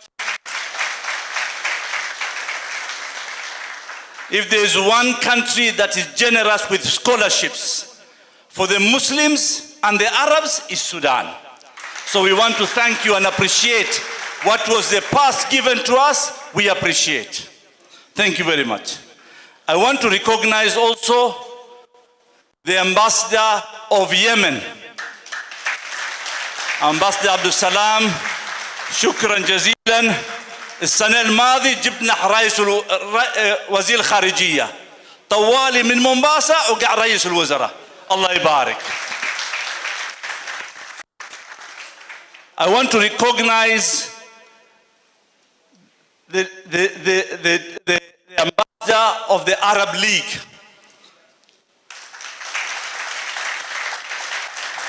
The ambassador of Arab League here is a community of all the Arab embassies, not only Arab ambassadors or diplomats, but including non-Arabs. I've been lobbying for the past many years that Kenya becomes a member of the Arab League or an observer of Arab League. I also want to recognize the Dean of the Arab Ambassadors, who is the Palestinian ambassador in Kenya.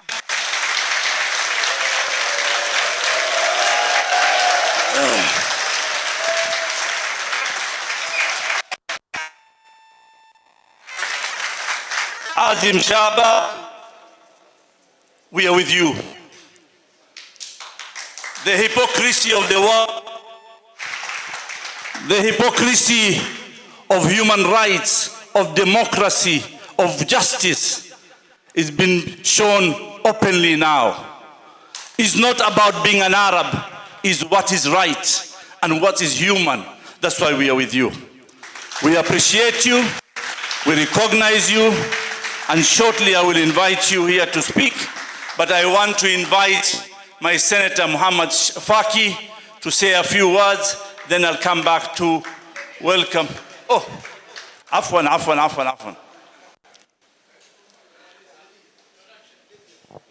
I want also to recognize the Ambassador of Libya.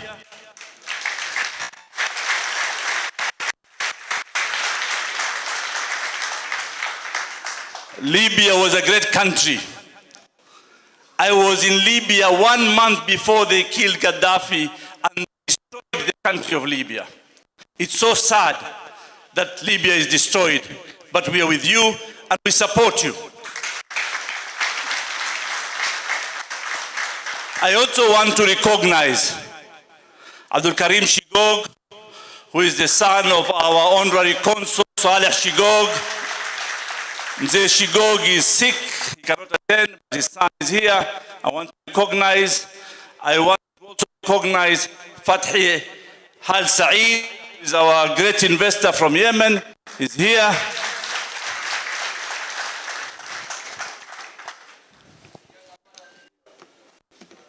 I want to recognize also Abdul Rahman Al-Nadhiri. He's a very good brother down on the ground. So we want to recognize Abdul Rahman Nadhiri and many others, but also I've seen my brother, older brother.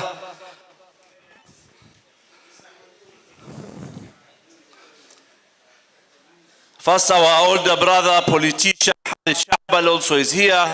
Mzee Harith, thank you very much for coming. I want to recognize our young political leader who has a future, Ahmed Khamis Nyundo. And now we want to introduce Senator Muhammad Faki. Shukran brother Balala. Assalamu alaikum wa rahmatullahi wa barakatuh. I elect to speak in Kiswahili because my audience, the bigger audiences can understand. Appreciate. Kwanza kabisa ningependa kwa kuhitimisha miaka 5 kama awake. Najua ni safari ambayo haikuwa rahisi, na pia tuwatakia kila laheri katika safari ya mbele, kwa sababu miaka 5 ameanza kutembea.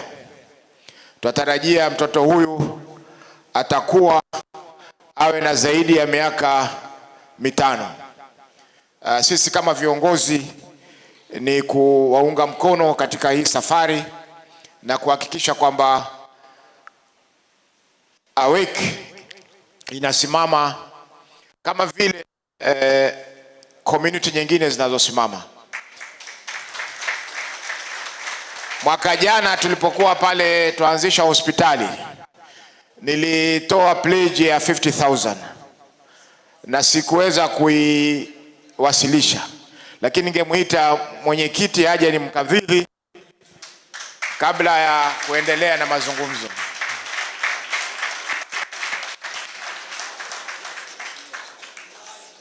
Assalamu alaikum.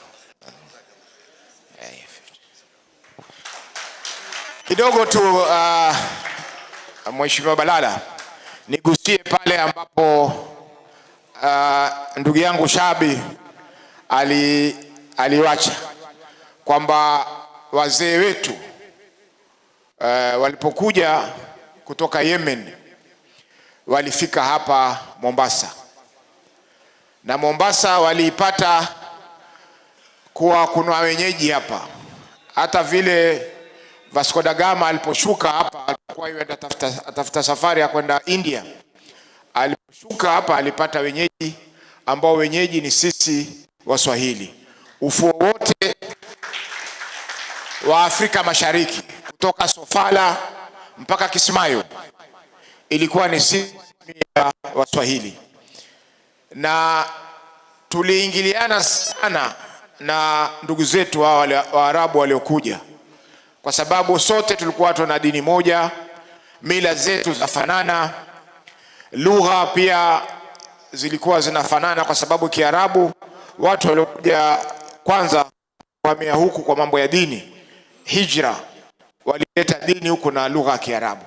Kwa hivyo tuliingiliana sana, ikawa ni jamii moja, na kwa muda tuliweza kupoteza political power, kwa sababu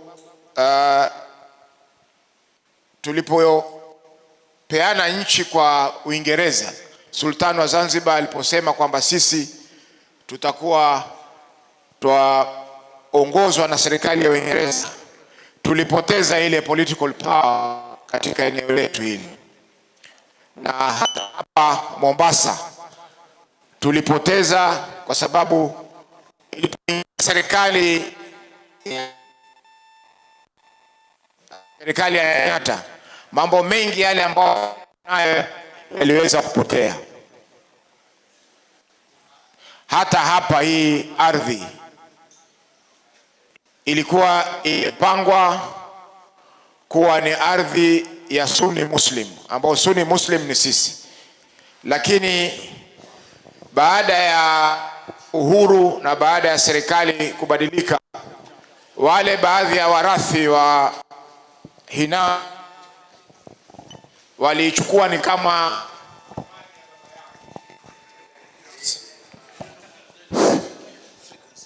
ya baba yao binafsi. Kwa hivyo ndio maana hapa katika hii ardhi ya Serani ina watu karibu 6 ambao wameandikishwa kama wamiliki. Sasa ilifanyika na hivi sasa imerudi, japokuwa title deed haijatoka.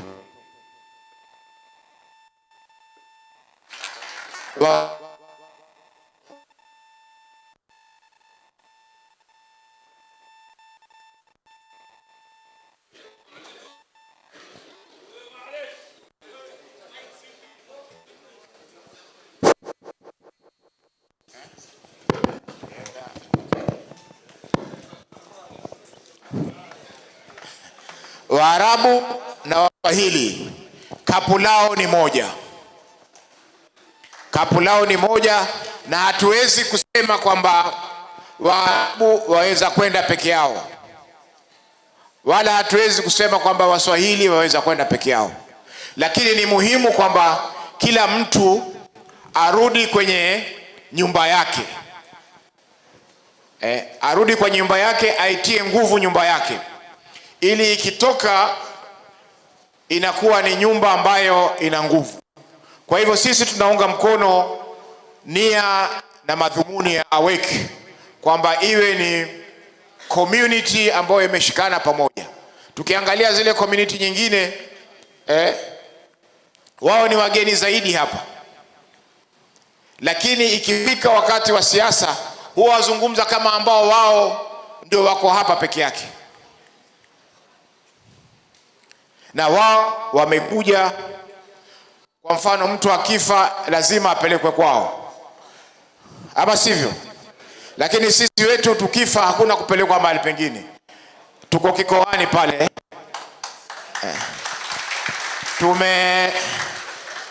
Tumebaguana kwa kuta peke yake. Shabi yuko upande wa mwingine huko. Wabulushi pia ambao tuko nao wako upande wao. Kisha afadhali sisi ni ukuta tu wa chini, lakini wabulushi mpaka juu wameweka barbed wire. Hata kwa mfano umetoka kwenye kaburi, jamaa wankuzika bila kuwa tayari, ukishika juu huwezi kufika kwa sababu ya wakati katika. Kwa hivyo sisi ni jamii moja. Shaona, tuwe na nia ya kuweza kulinda, hata ikifika wakati wa siasa tuzungumze, tuangalie mustakabali wetu tutaupeleka vipi. Ndugu yetu Najib Balala amesema amestaafu, lakini mwanasiasa hastaafu. Kama ni profesa tungesema nichukua sabbatical, ampumzika, labda amekwenda kusomesha mahali pengine, lakini mwanasiasa hastaafu. Ana jukumu la kuinua wachipukizi ili wao pia wafike pale ambapo walifika na labda wapite mbele zaidi. Kwa hayo mengi, asanteni sana, Mungu atubariki. Asante bwana governor.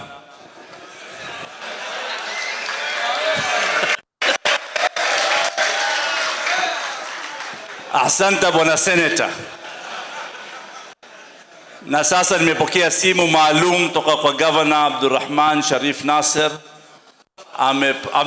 Abdul Samad Sharif Nasser ana udhuru, amepatikana, na unajua rais yuko mjini, kwa hivyo wana shughuli nyingi, kwa hivyo tumsamehe, na yeye ni shabiki wetu mkubwa wa chama chetu cha AWEC. Kwa hivyo tumempa udhuru hiyo na tumtakia kila la kheri. Na senator, nyinyi wanasiasa muungane, wacheni siasa ya kusimama utegwe. Hakuna umoja wetu sisi ikiwa kila anayesimama ategwe. Na mimi nimestaafu, lakini sijastaafu kwa huduma ya wananchi wangu wa Kenya.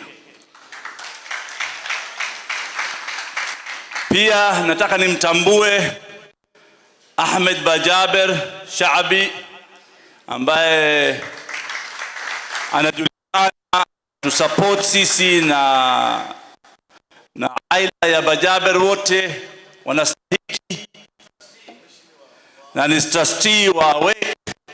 Asante sana. Kwa hivyo lazima tukutambue wengi walioko hapa, sitawataja wote, lakini wengi wako hapa tunawatambua, na wale wafanyabiashara wetu toka wadogo mpaka wakubwa, wale wasomi wetu toka wadogo mpaka wakubwa. Kwa hivyo الفرصة الآن سفير الفلسطين تفضل.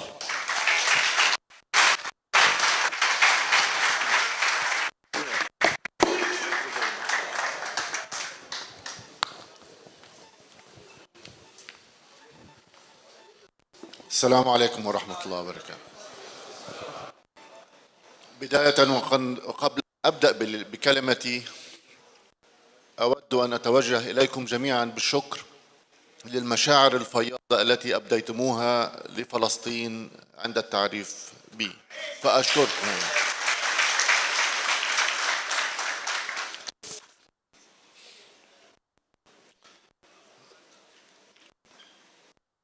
Honorable Senator, Honorable former CS, chiefs of the communities,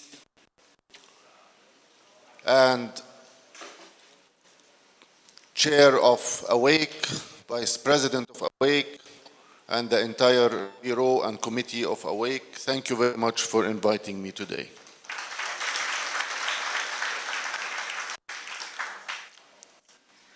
I will try to make it easy for the MC not to translate, so I will be doing a very brief intervention both in Arabic and in English.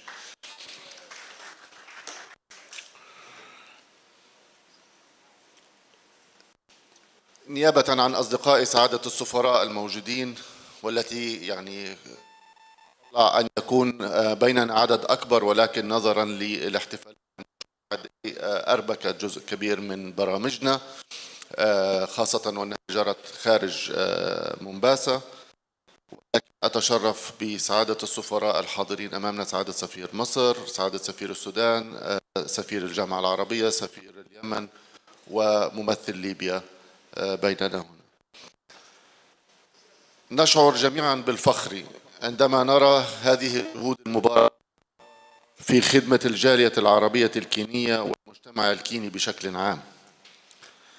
ماثلة أمامنا في هذه القاعة والتي نفخر بها وبما حققتها الجالية العربية الكينية على مر العقود بل والقرون من اندماج وتنمية في المجتمع الكيني، وبما بات يترجم بتولي أبناء هذه الجالية لأدوار مهمة خدمة لبلدهم كينيا ومجتمعهم. We are very proud to see these very blessed efforts being undertaken here in Kenya. Charity work and organized services are definitely a pillar that cannot be overshadowed or neglected, but we also believe that the cultural dimension of community building is equally important. This is where a lot of collaboration and cooperation with the Arab embassies can take place, because it's through these synergies that, if we are able to forge, we can truly help achieve those goals and better represent our rich Arabic culture and heritage in the countries that we serve in. I think countries, the embassies of the Arab countries, individually and collectively, we work towards this goal continuously, and we organize activities and events that introduce the Arab culture to the Kenyan community. And I think it's maybe now timely, and through such cooperation maybe in the future with organizations like Awake and the Arab community here in Kenya, that maybe we need to bring this cooperation and work closer with the community in the coast in the future to better forge this partnership and have sufficient activities that introduce the Arab culture with all its richness and diversity to the people in Kenya, whether in the coast or in inland. So once again, I being invited here today. Thank you very much, and my fellow ambassadors. And we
balozi malas.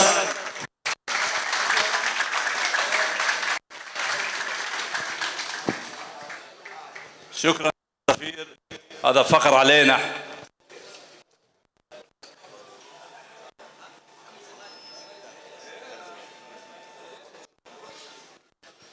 Thank you very much, Mr. Ambassador. We feel for Palestine and what's the injustice and the genocide that's going on in Palestine. We also feel for our brothers in Sudan. We feel the pain of the division. We are with you, we are praying for you, and inshallah the ability to change the situation in Sudan. I want also to recognize one of our members of parliament of East Africa, Honorable Suleiman Shahbal. Not here today, but it's important for us to recognize our leaders. That's how we are going to build unity. That's how we are going to build unity if we don't recognize them. He's stuck in Uganda because of government businesses, but he gives his apologies and he's here. But also the young man, sometimes we forget him. He's called Muhammad Daggar, who is our PS for transport. We are very proud of him in government. Actually, he's the senior most Arab who has been appointed by the Ruto government as a level of our PS. We're very proud. So those are the we have. Mine is to say to all the ambassadors who have attended, the business community, our senator, our governor, and all our professionals and members of Awake. Ours is to say thank you, and we are calling on you to support this baby to grow stronger. Thank you. Wassalamu alaikum.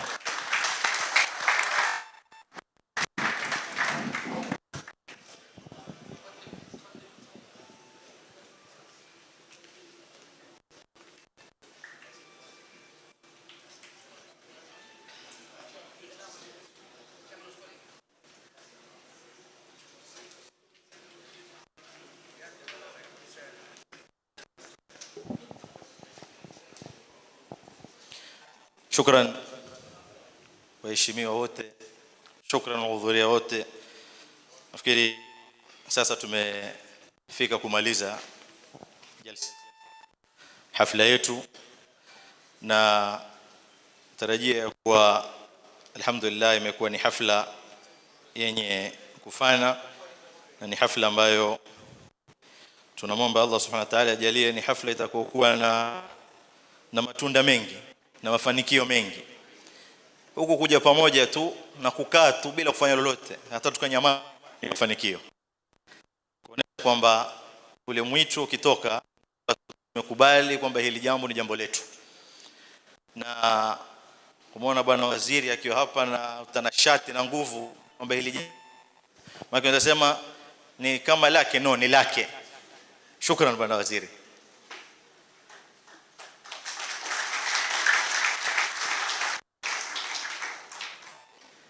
Na nafikiri sasa tumefikia mwisho.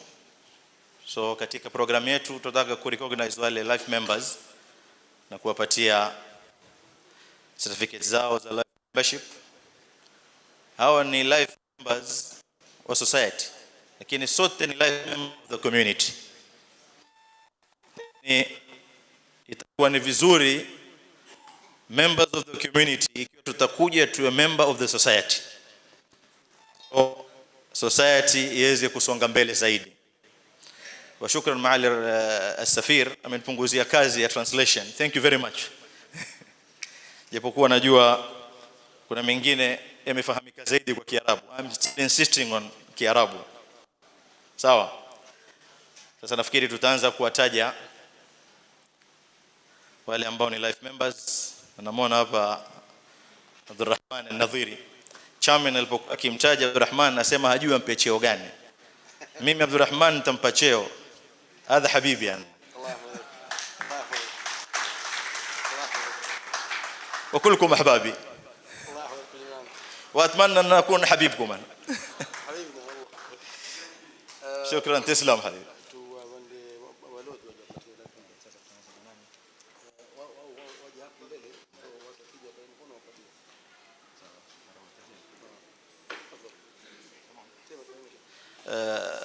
بس طلب بسيط يعني من معالي السفراء تشرفوا معنا علشان توزيع الشهادات. نتشرف انه انت تكون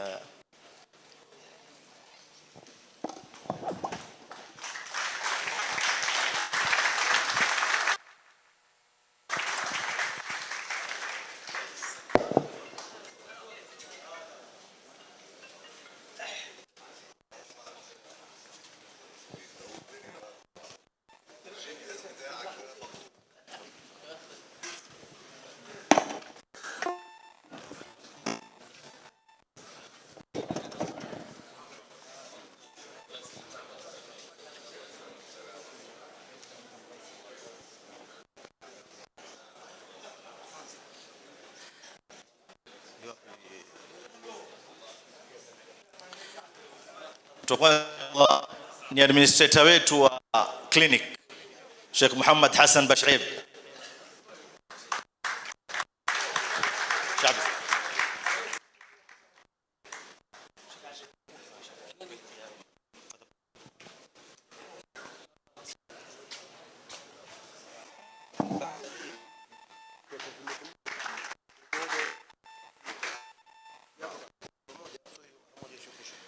Namba 2 ni moja. Kwa kwanza tutamwita ATour Ibrahim.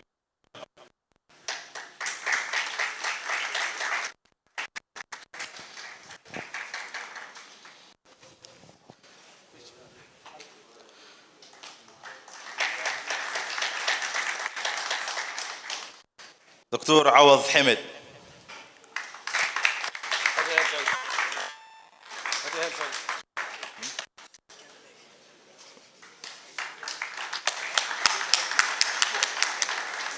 دكتور وليد عبد الله.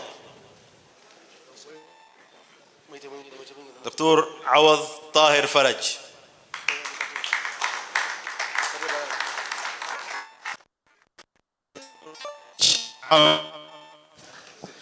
دكتور فرج عامر. يا ابو عامر.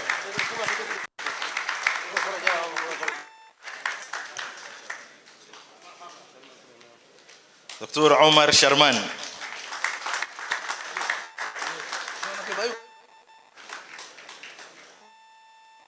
بوزير محمد صالح. دكتور خالد إبراهيم محمد.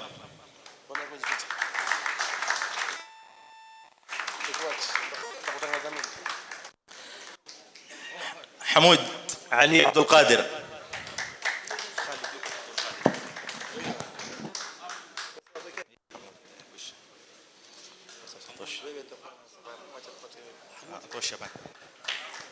والآن فتحي فيصل سعيد.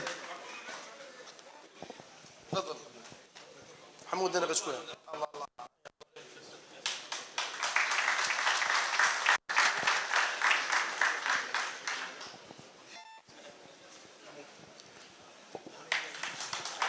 مكانكم إن شاء الله. Naomba wale members wetu aweke wote waje hapa mbele tufanye picha moja ambao aweke members wote committee members madaktari bodi ya doctors pia waje tupate kupata picha moja kwa jumla inshallah. Hamu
سنتر شكرا حبيبي جزاك الله خير شريك القرآن سؤالي يتandikwa ولا naweza kujibiwa sasa hiyo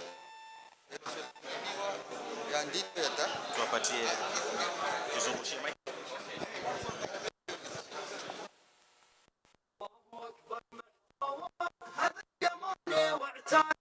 فوق السحايب والبرود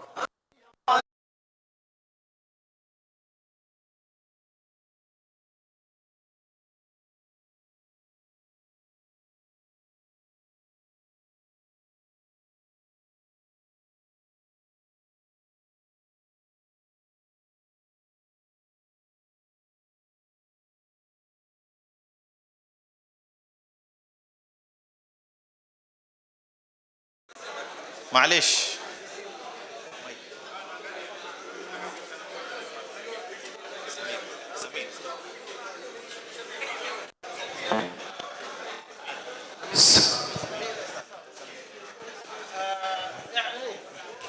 شكرا kwa sura tadhkaria na kabla hatujaingia katika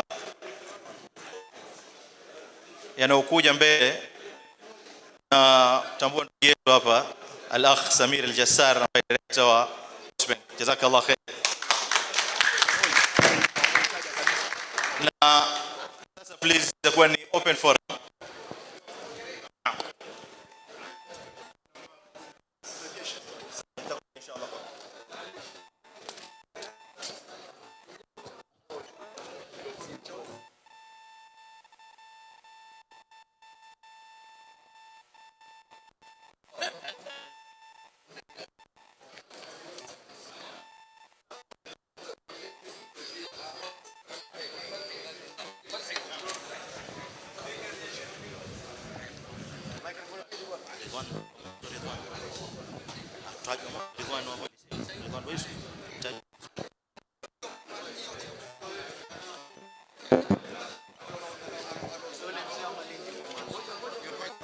sasa itakuwa inshallah ni open forum lakini tunaomba please iwe ni brief na tunaomba yawe ni maswali ambayo yatakuwa kwa manufaa ya mujtama inshallah atakayepewa mic naomba brief na kabla tujaondoka holini kuna al-akh Ridwan Bayusuf nafikiri ametajwa lakini itabidi tumtaje tena na tena shukran Allah khair uko na sisi daima na matarajio yetu kwamba utakuwa na sisi daima kwa inshallah taala yule atakayekuwa na maoni al-akh Ghazi معلش atakuwa ni wenye kuwapatia mic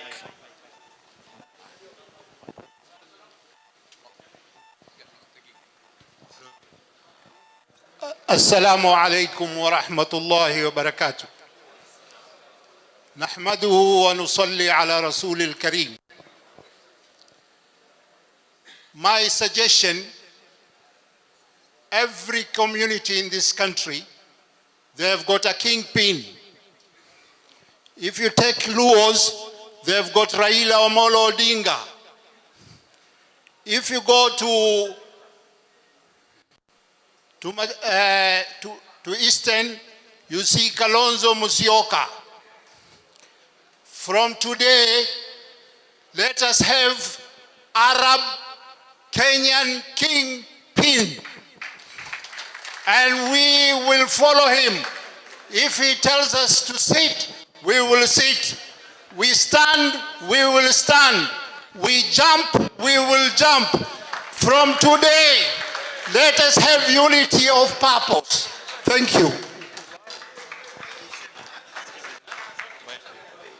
Assalamu alaikum wa rahmatullahi wa barakatuh. Wa alaikum assalam. Kwa jina naitwa Salim Majran Hadi. جزاكم الله خير هذا مجتمع طيب واللقاء طيب. لو يكون مثله في ماليندي بحاجة إليكم كمان. ماليندي بحاجة إليكم الله خير.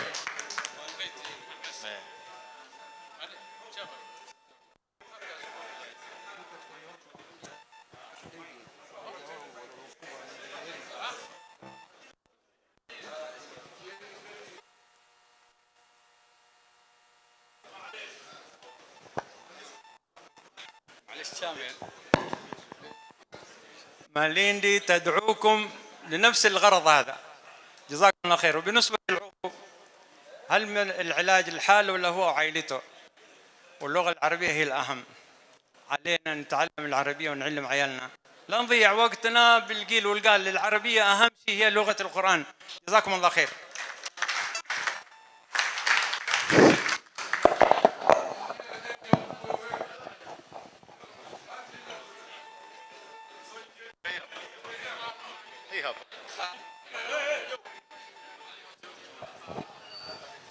السلام عليكم ورحمة الله وبركاته.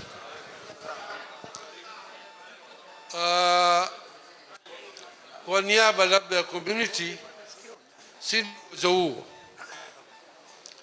lakini kama Mwarabu na mimi na Mswahili mtangana, manake na kabila hili. Sasa tuiomba hivi vyama vyetu vya Kiarabu vilioko hapa, Awake, Welfare Association, ile the degree sijui yaitwa nini, ina building yake kila kitu. Nyingine katika Awake ambao nawaona wenye na ambao wachangia sana chama hiki ni mabibi zetu, si waume. Na ikiwa Awake miaka 5 washindwa kuitisha members na kufanya elections, sijui hofu ni nini, lakini waweza hand over uongozi kwa kina mama kabisa, kwa sababu kila siku wana michango yao ya Awake. Okay, tuambiwa na kuna watu itisha watu useme fanyeni election. Ikiwa hakuna mtu ambaye ataka kuongoza, basi tuwaregeshe wale wale, lakini tu confirm kwa election imefanyika na tumewaregesha wale wale viongozi. Usiseme ati tutatafuta watu, hakuna watu wako. Kwa nini watu hawako? Ikiwa hawako, we will confirm them as the leaders. Sikiza, wacha hiyo maneno. Confirm. Okay? Wasituambie kwa sababu Arab Welfare Association miaka 24 kutoka tuwachague hawajafanya elections. Tuna nyumba zetu zaleta kodi karibu 200,000 kila mwezi. Zenda wapi? Muulizeni Faisal Rubiya, muulizeni Abdul Alim Balala, mtoto wangu huyo. Tutakaa sisi chama wala hakuna kitu ambacho tuona. Awake wamejenga clinic, lakini gharama ya hospitali hapana matezo. Kama si wanawake kufanya michango yao, hiyo hospitali ingekuwa kushafungwa. So kwa hasani yenu tuwaomba Awake officials, call the community, waiteni kina mama pia, nusu kina mama huku, waume nusu huku. Fanyeni election. Hakuna mtu ataka, tuwaregeshe wale wale to confirm as the future leaders. Namna hiyo. Asante.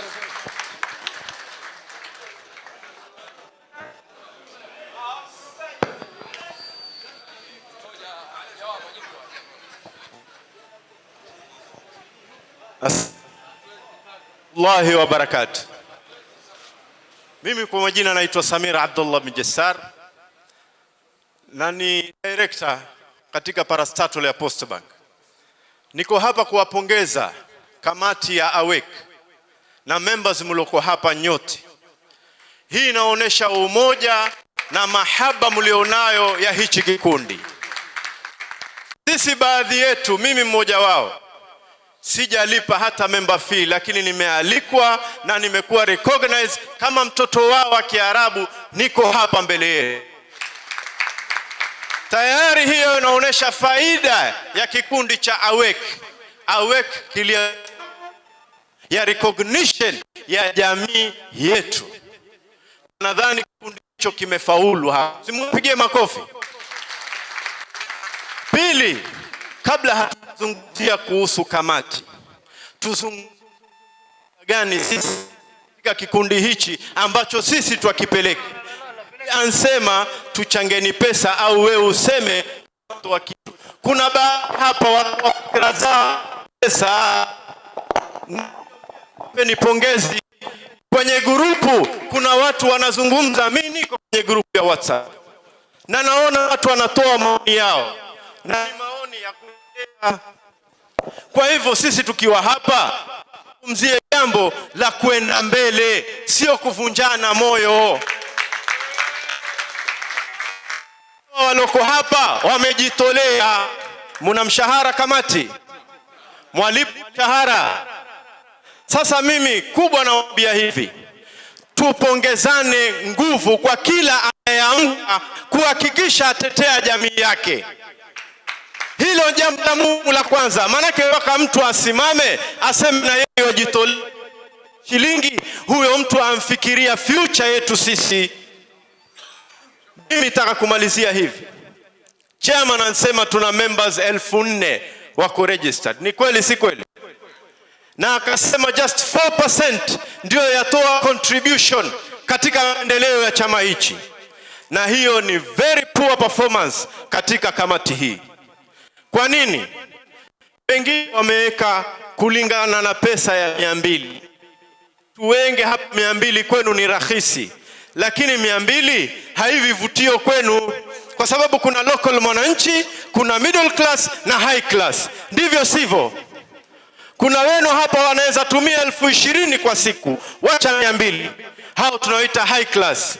Kuna middle class wa kutumia 1,000 kwa siku na kuna anayetumia 100 kwa siku. Tutamtarget vipi awe na yeye yatoa natija katika hichi? Mimi nahusia kamati hii, ikiwa mtaweka shilingi 100 kwa watu 4,000 ni 400,000 kwa mwezi. Mashindwa nyinyi hapa? Nani hayari kutoa 100 kwa mwezi hapa? Mko tayari? Kwa ishara wangapi mko tayari? Mtoe 100 kwa mwezi, hiyo ni 400,000 tuwape kamati watu sogeze mbele. Alafu muweke klasi ya middle class na kwenda mbele kama waziri alivyosema. Ukitoa 2,000 waongeza hadha. Salamu alaykum.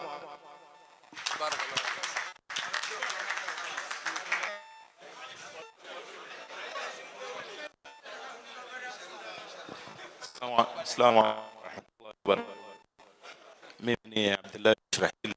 Nilikuwa nasema katika chama moja hapo ya kufaulu, safisheni nyoyo zetu, tuondoeni hikdi, tuondoeni hasad, kila dhana tuena yani dhana njema kwa kila mtu, tusiwe na yani ile dhana kwa huyu haribu. Kwa hivyo naomba ndugu zangu, hizi roho zetu tuzisafishe, ndio tutafaulu. Assalamu alaykum.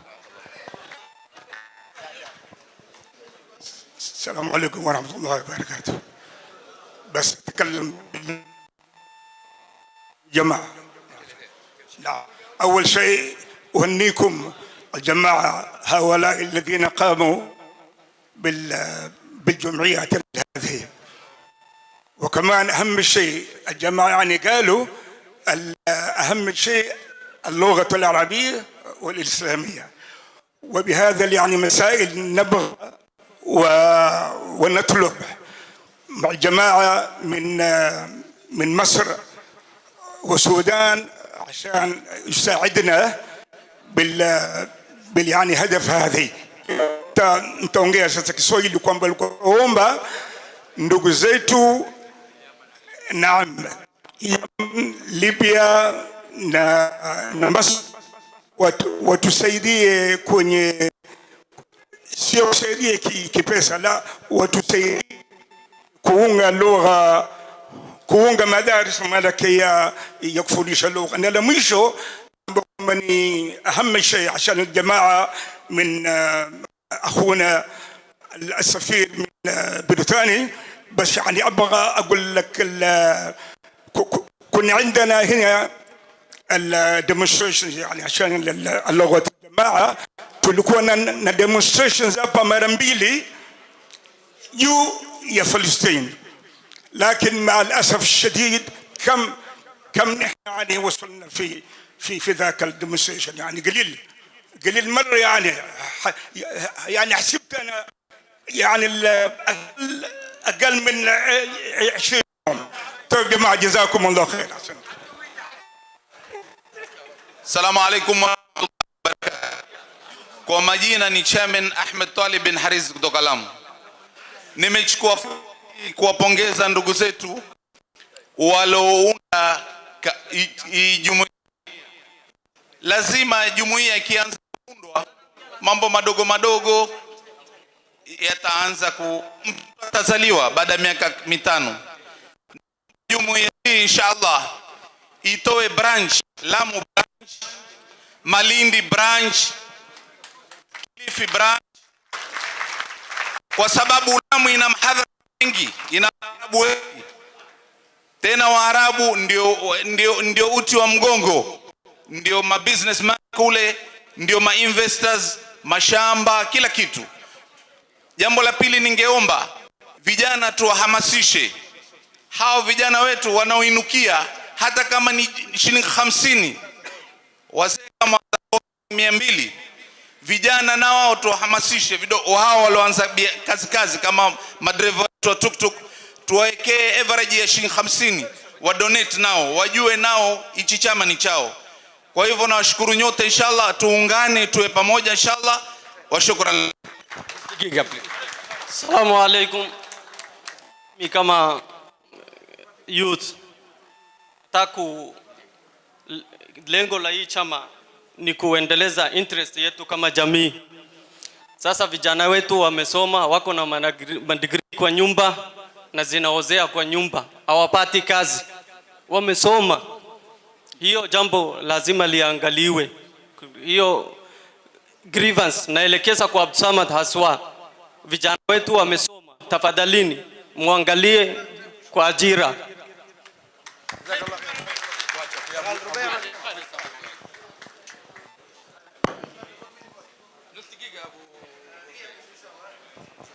Assalamu alaikum wa rahmatullahi wa barakatuh.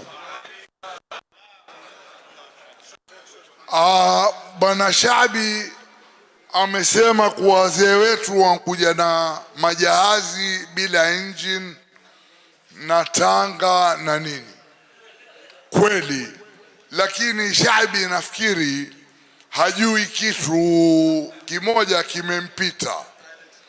Aende katembee Membe Tayari akaangalia wale masanamu 4. Yule mzee wa kishairi amvaa kikoi, bakora yake imeibiwa. Kwa hivyo ina maana sisi washairi pia tunchangia kumtoa mreno Bwana Shaabi. Walijua hilo? Ahsantum.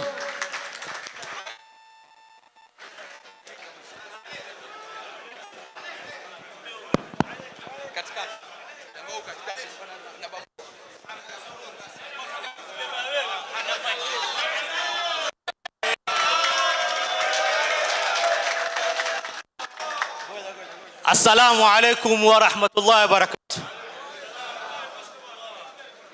Nashukuru sana ndugu zangu nyote kwa kuhudhuria hapa, wageni mashuhuri na sisi sote kama ndugu wa Arabu. Mengi yamezungumzwa, lakini kitu ninachowahusia ndugu zangu wa AWEC na wanachama wa AWEC na ambao wamehudhuria na bado hawajakuwa wanachama, tutahadharini na fitna inayoitwa uchaguzi kwa sasa. Asaraha raha, miaka ni 5, mtoto ameanza kutambaa. Tumeambiwa hadafu yetu 2026 na shogi ya timimi ya kuwa tunataka members 50,000, na hilo inshallah sote tushirikiane tuwasupport hawa ndugu zetu. Na nikimalizia, ana indi talab khas lisafir jamhuriyat Masr al-Arabia, adhani yasma'ani alhin. الآن نحن كينيين خاصة نحن عرب في كينيا نسافر إلى مصر للعلاج طبي، لكن معالي سفير أظن تسمعني، نلاقي صعوبات كثير في تأشيرات إلى مصر.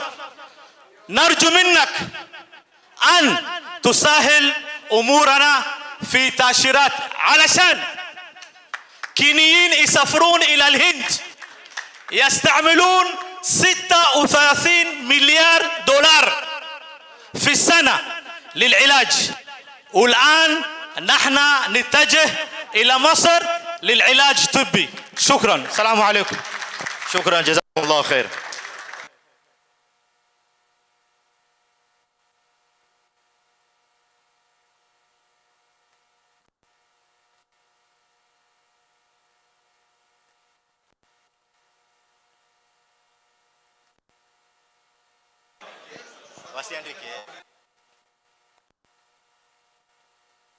أحمد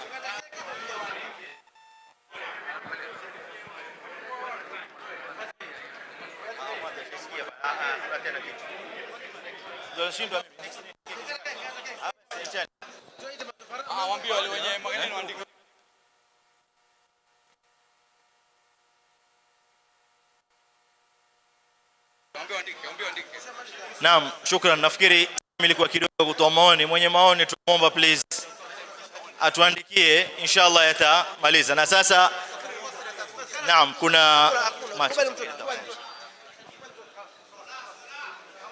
naam, swala inshallah. السلام عليكم. ما اعرفش تحب تتكلم بالانجليزيه؟ طيب طيب ردا بس على الاخ الكريم اللي سأل بالنسبه للتأشيرات لمصر للكينيين. الحقيقه كان في يمكن من فتره بعض الصعوبات بالنسبه للتأشيرات، انما تم حلها بالفعل واصبحت بتصدر في خلال اقل من 48 ساعه.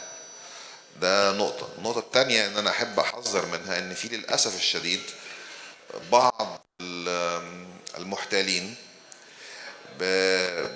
بينشروا على مواقع الانترنت ان هم ممكن تقدم على تأشيرة لجمهورية مصر العربية من خلال الانترنت، وبتاخد موعد لمقابلة شخصية وبتدفع مبلغ معين، والمقابلة غالبا بتكون بعد 3 أسابيع على الأقل. الحقيقة في السفارة المصرية لا يتم إجراء مقابلة شخصية، ولا يتم حجز مقابلة شخصية، ولا يتم دفع إلا مصاريف التأشيرة. فللأسف الشديد إن في بعض المحتالين بينشروا على مواقع الانترنت، وأبلغنا السلطات الكينية أكثر من مرة للتصرف في هذا الموضوع، إنما من الواضح إن هم يعني غير قادرين على العثور عليهم، يمكن مش متواجدين في كينيا. فأنا بس بحذر من محاولات المحتالين. من يريد التقدم للحصول على تأشيرة لمصر فعليه التوجه إلى السفارة المصرية في نيروبي، وإن شاء الله يكون الأمور ميسرة، وخلال أقل من 48 ساعة تكون معه التأشيرة. شكرا جزيلا.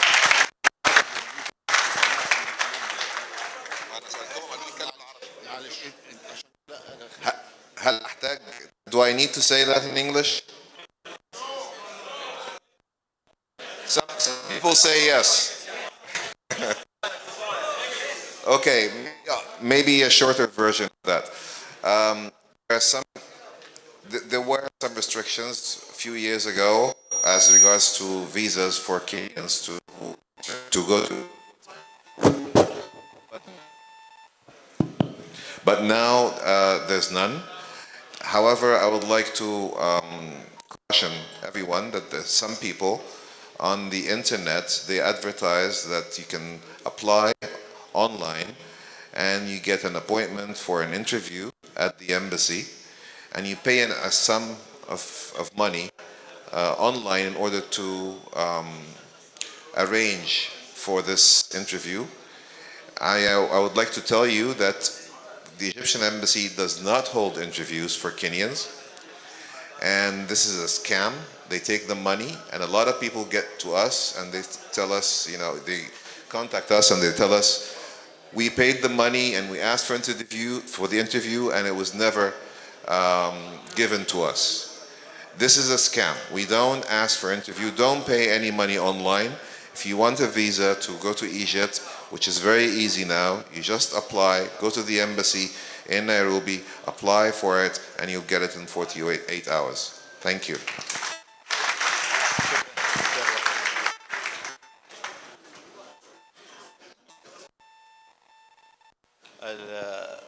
تعبكم تاني معانا.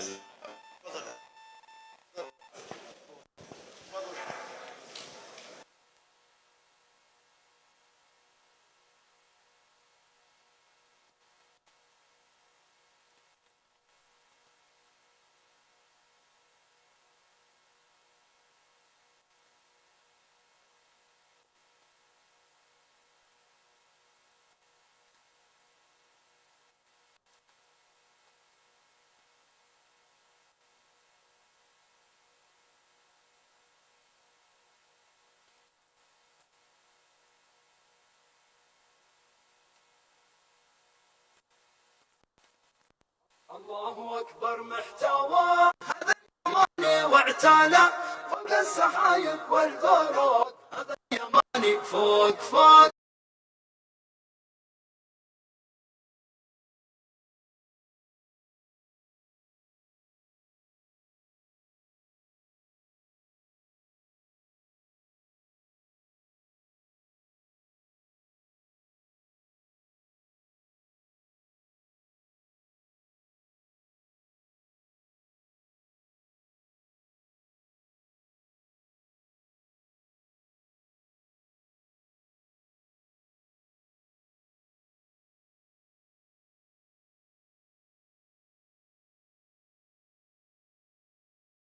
Inshallah tushirikiane kwa pamoja tuelekee kusala salatu dhuhur. Wakati uandazi unaendelea, tukija tutapata mandhari kwa ambiwa. Kabla ya kuondoka tutapata dua fupi, tuelekee kusali salatu dhuhur, alafu tutarejea sote kwa pamoja. Alhamdulillah rabbil alamin wa salatu wassalamu ala sayyidil mursalin sayyidina Muhammadin wa ala alihi wasallam. اللهم اجعل جمعنا هذا جمعا مرحوما وتفرقنا من بعده تفرقا معصوما ولا يجعلنا ولا احد من امه محمد شقيا ولا محروم. Na wale inshallah wote waliokwenda kwa matibabu katika viongozi wetu awek, na wale community, na wale wafariki, Mwenyezi Mungu awarehemu. Na inshallah tuomba kwa kila ihtiram, baada ya salati dhuhuri murejee kula chakula pamoja. Hii haitotumia isipokuwa tukila chakula pamoja. Hilo ni ombi maalum kutoka kwa kamati ya awek. Shukran.